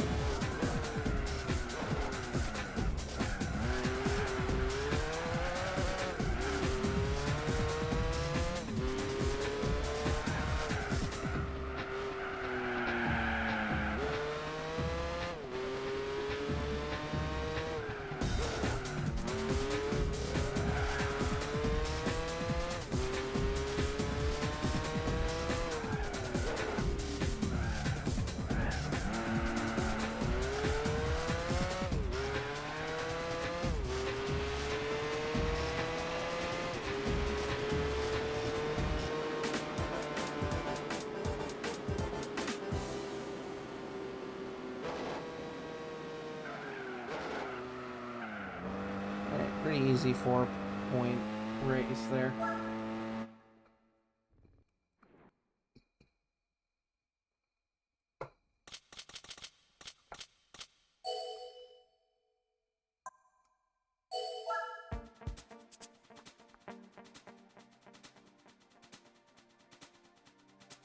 Good stretch.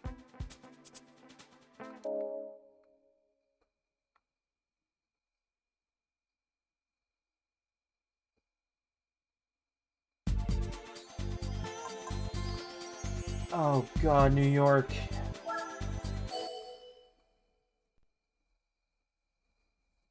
I kind of want to see if I can finish this before I end stream.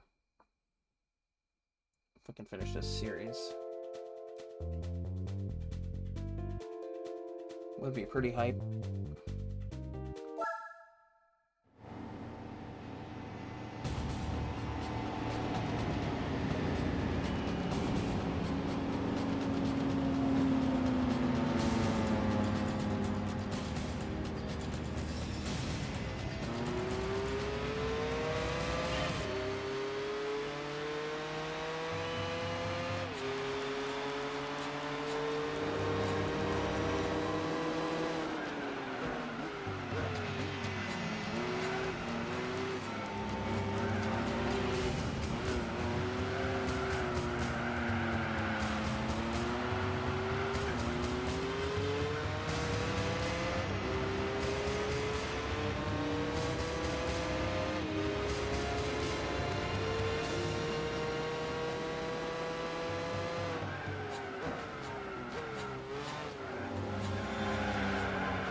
Interesting color for that.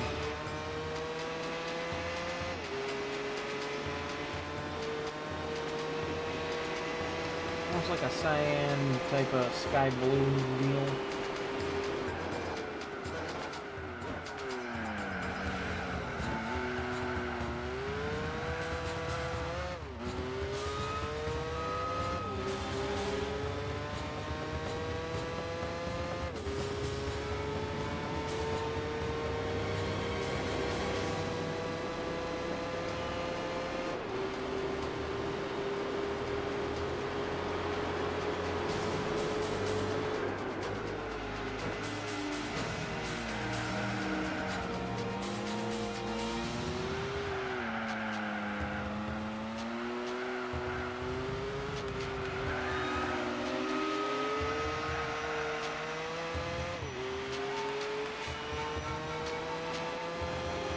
Suppose I don't need to worry too much.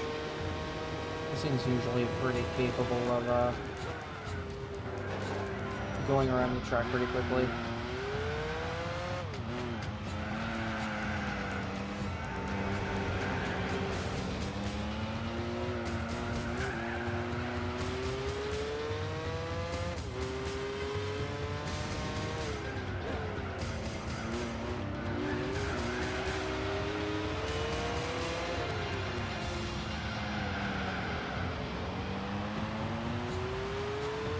find it funny that, like, this game has a lot of series that are restrictive on tire compound.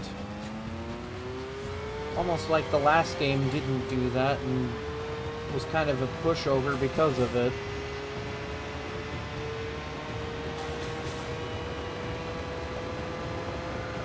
Because you could just take racing hards to an event, or just like, or like if it's a race with no tire wear, just racing super softs.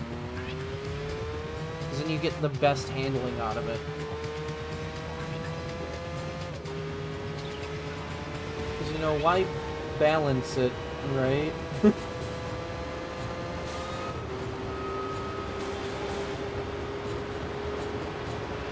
This game, all in all, is just a lot better balanced.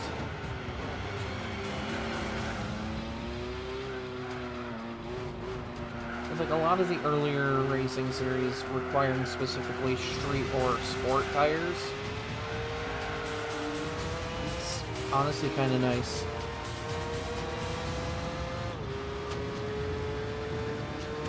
Because then you can't just go out and buy racing tires and boom, you have the best handling and braking on the field.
Next sector is going to be fun.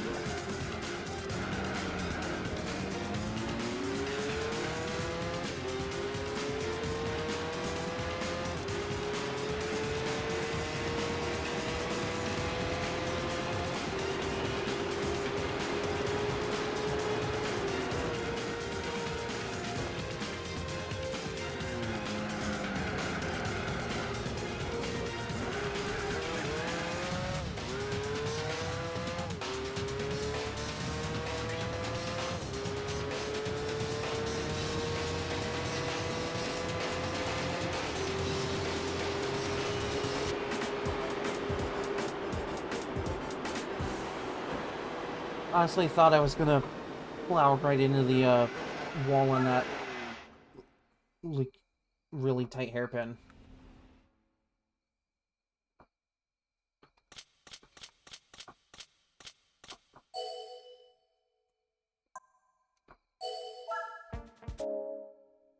Okay, that gives me 2 more races, I think. Okay, yeah. Infineon Raceway Sports Car Course, and El Capitan Normal. So El Capitan's going to be like the only race with a standing start in this entire series.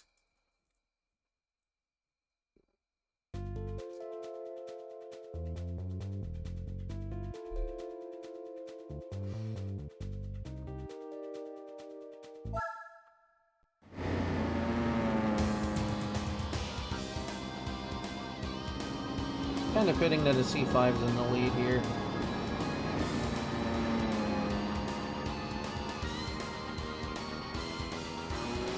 There's this, and I plan on one more after to finish out this series.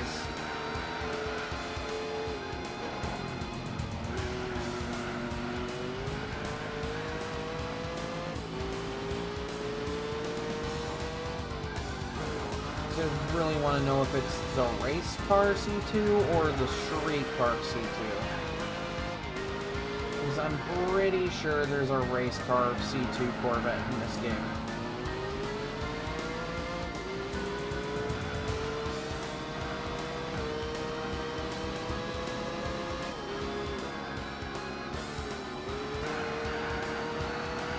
Hey, could you rear-end someone else's vet? This is a nice one.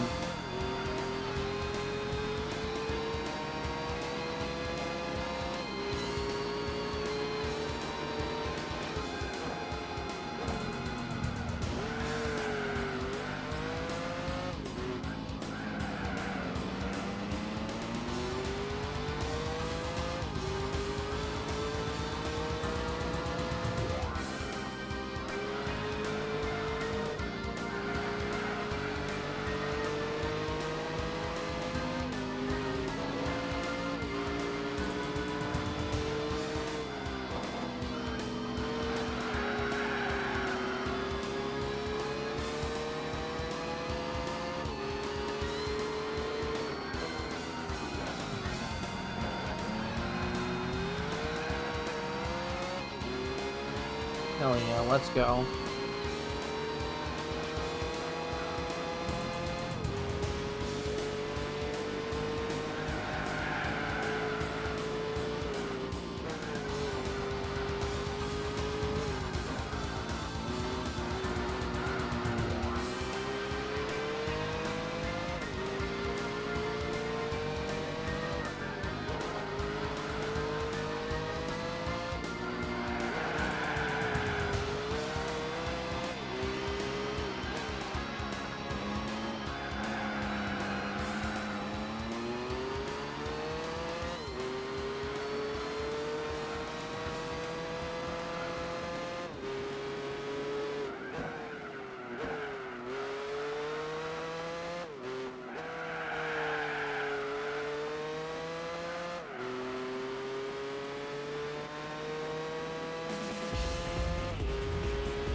would have thought an American car like this would actually be good with cornering like this. You don't see that a lot with anything this old. But I guess the Corvette's just built different.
This is what I get for looking at chat for like a second.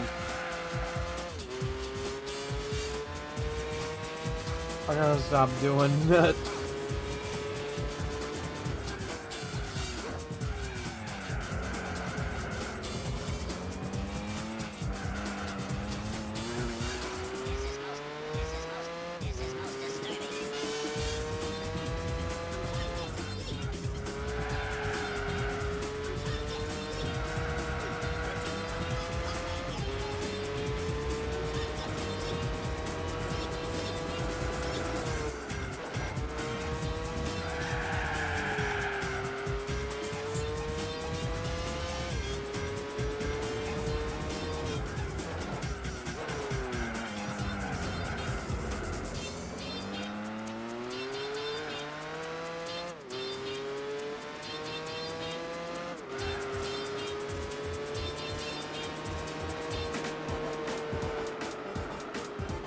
Alright, one more to go.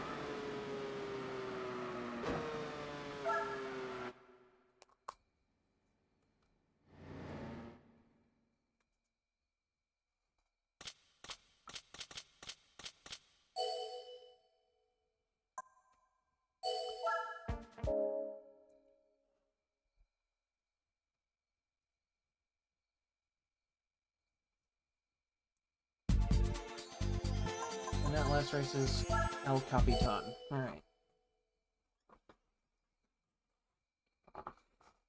A lot of the courses for this series have been American, so does that make El Capitan American?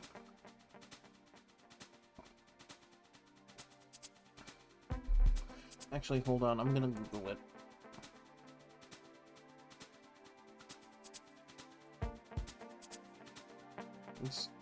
Let's figure this out.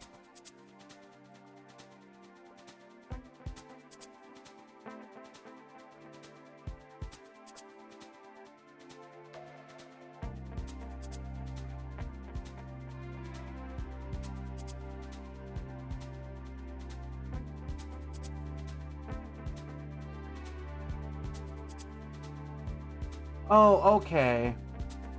Alright. El Capitan in Gran Turismo is a fictional road circuit located in a real-world setting inspired by the Yosemite National Park in the United States. So it's not a real track, but it is Yosemite.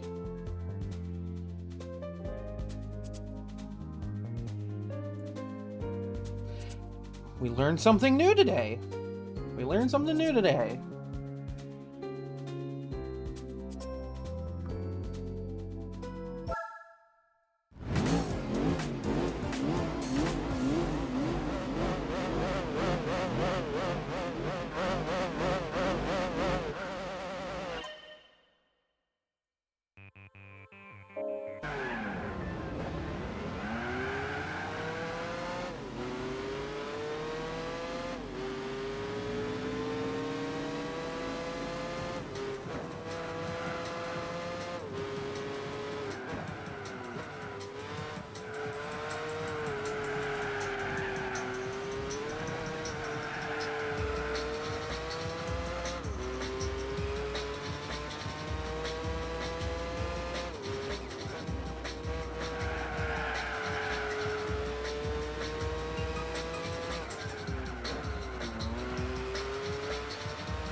We're not gonna worry about what may or may not have happened there.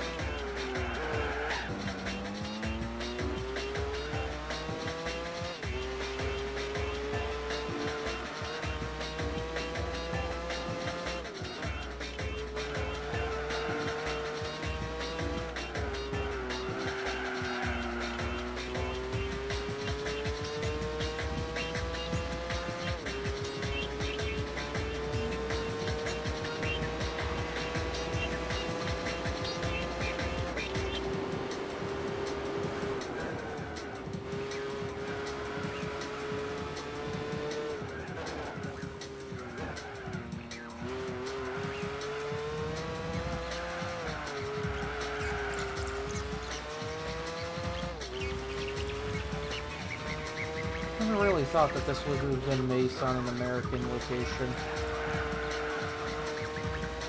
Let alone Yosemite.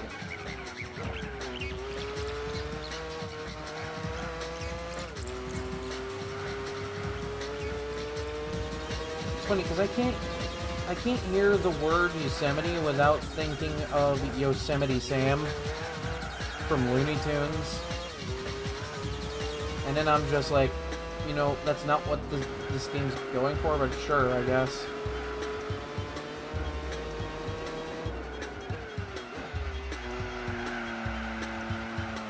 I watched a lot of really old cartoons when I was young.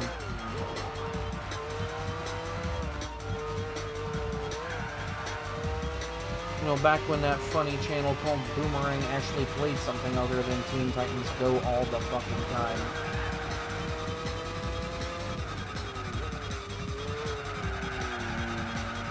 Play all sorts of really good classic stuff, like, you know, Looney Tunes, Tom and Jerry, Flintstones, Jetsons, the Smurfs. It's funny, I know people that have heard of Smurfs mostly because of, like, the newer movies. But I have yet to meet anybody that knows what the hell the Snorks is.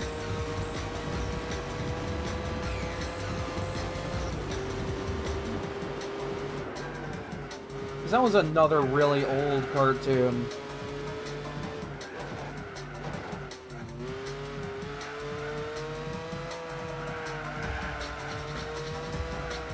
Like, I think the Snorks was kind of like an aquatic version of Smurfs a little bit. Like, not one for one with the Smurfs, but like, it was kind of like a similar art style. And kind of a similar simplistic character design.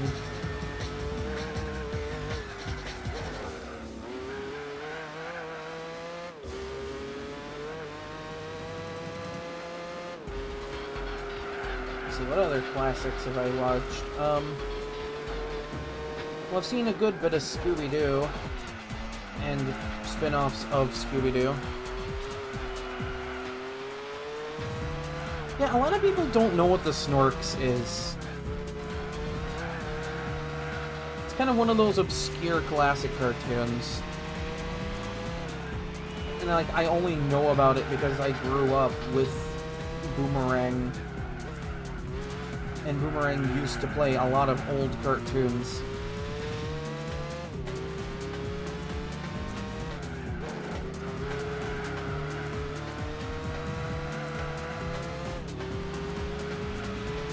See, there was a pup named Scooby-Doo that was on there. That one was kind of a classic, but like, you know, not as classic as, you know, the other Scooby-Doo series that was, like, on that channel.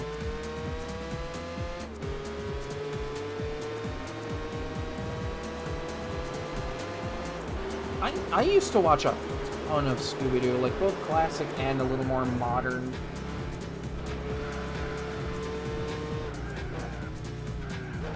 Like, there was Scooby-Doo, Scooby-Doo, Where Are You? What's New, Scooby-Doo?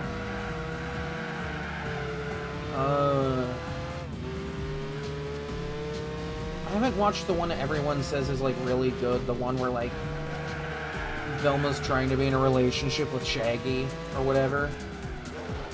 But I hear that one's really good.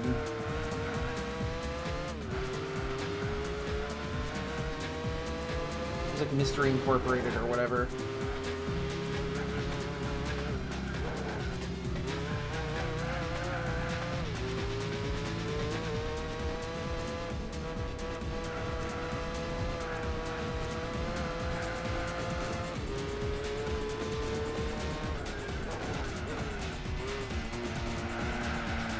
Reminds me of, like, recently, I found a video on YouTube that was just like,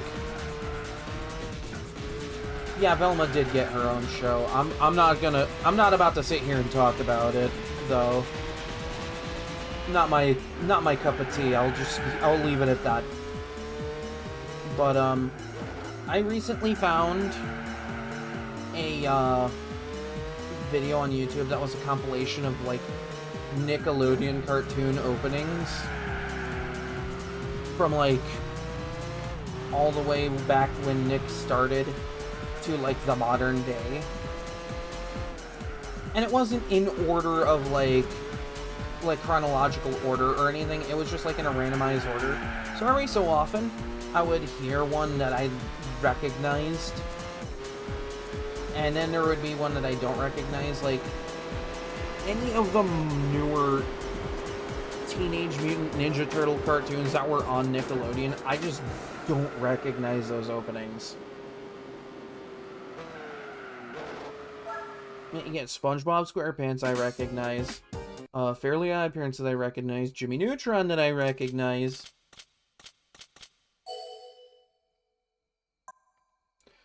There was As Told by Ginger as well. That one's another good one. Another classic of the Klasky Chupo cartoons.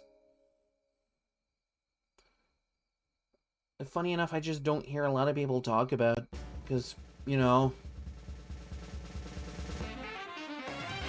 It is the fucking race car! I knew it was the race car!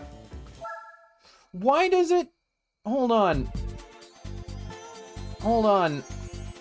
Let me check this list. Yeah, it says Chevrolet Corvette Stingray Coupe C2. It does not say anywhere on that listing race car. It implies that it is this that I get as a prize car.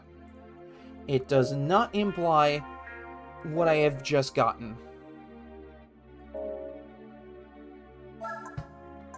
Which would be... hold on, let me... Which would be this. Which, funny enough, is also 1963. So they got the year right. But it does not say anywhere on that listing that it's the race car.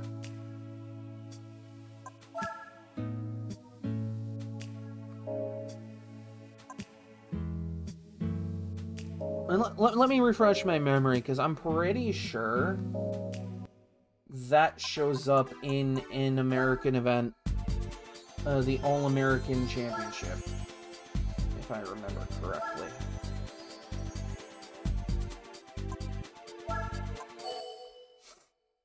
Like, there's a chance it shows up.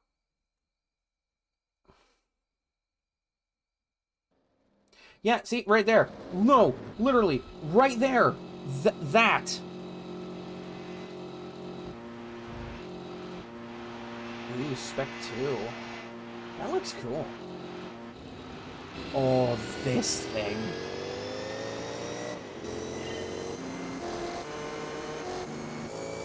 This thing. The Chaparral 2J race car. This thing's a classic. I remember reading years ago about this thing. This thing, those fans on the back, was why it didn't get a lot of time racing. Because those fans, no joke, would like kick up stones through it. And anyone that was behind this thing, when that happened, would just get stones flung into their windshield.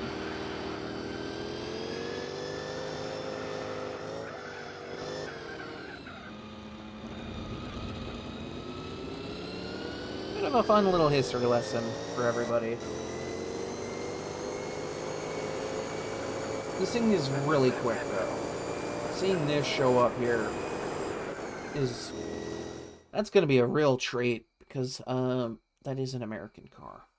I want to check real fast, because I know I can look at it. Let me look at it. Chaparral's just like a brand that doesn't exist anymore, and it only has 2 cars in this game.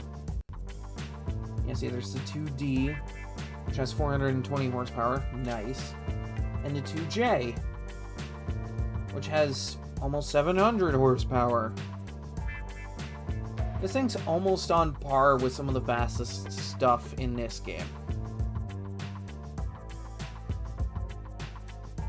It doesn't look like it has rear wheels, but believe me, it does.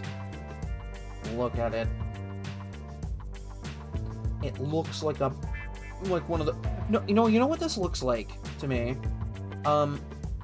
If you've ever seen those downhill soapbox racers that use the momentum of gravity to gain speed, like those things that they'll just like make out of like box carts and shit, and it just like the entire purpose of those things is just send them down a hill and hope that gravity doesn't screw you over. But those things being like 1,000,000 credits a piece that is a steep price tag. I think you can get one of those for free, actually. I think you can get one for free. I just don't remember where from. Yeah, the 2D race car, the slower one, is the Nürburgring 4-hour endurance race. So, you know, that would be a stream. Worth it for a free $1 million race car, right?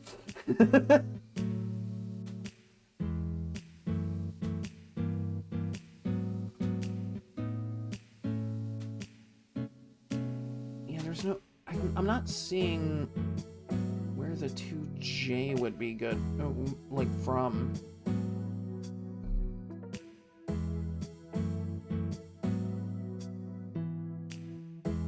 Yeah, that Ford GT LM, that Spec 2, you get from Gran Turismo World Championship.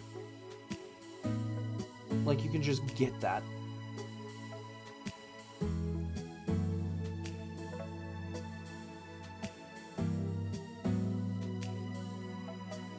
My god, there's a lot of weird ones in this one. I don't think there's a prize car slot for the 2J.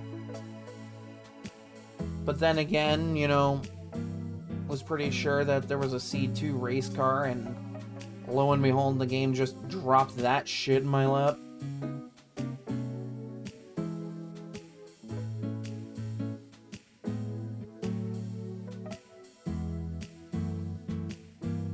Okay, well, I think that's enough, meandering. Let's find someone to raid. I'm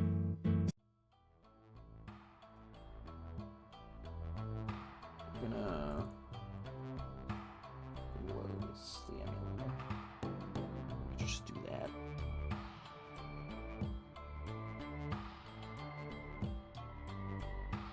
Alright, cool beans. Pretty successful stream, I would say. A little bit of a headache midway in, but you know,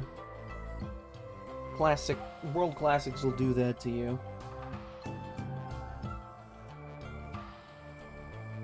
I'll have to double check, but I'm pretty sure that world classics is road cars specifically.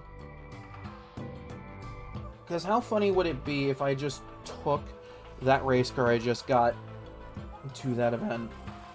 Like, how funny would that be?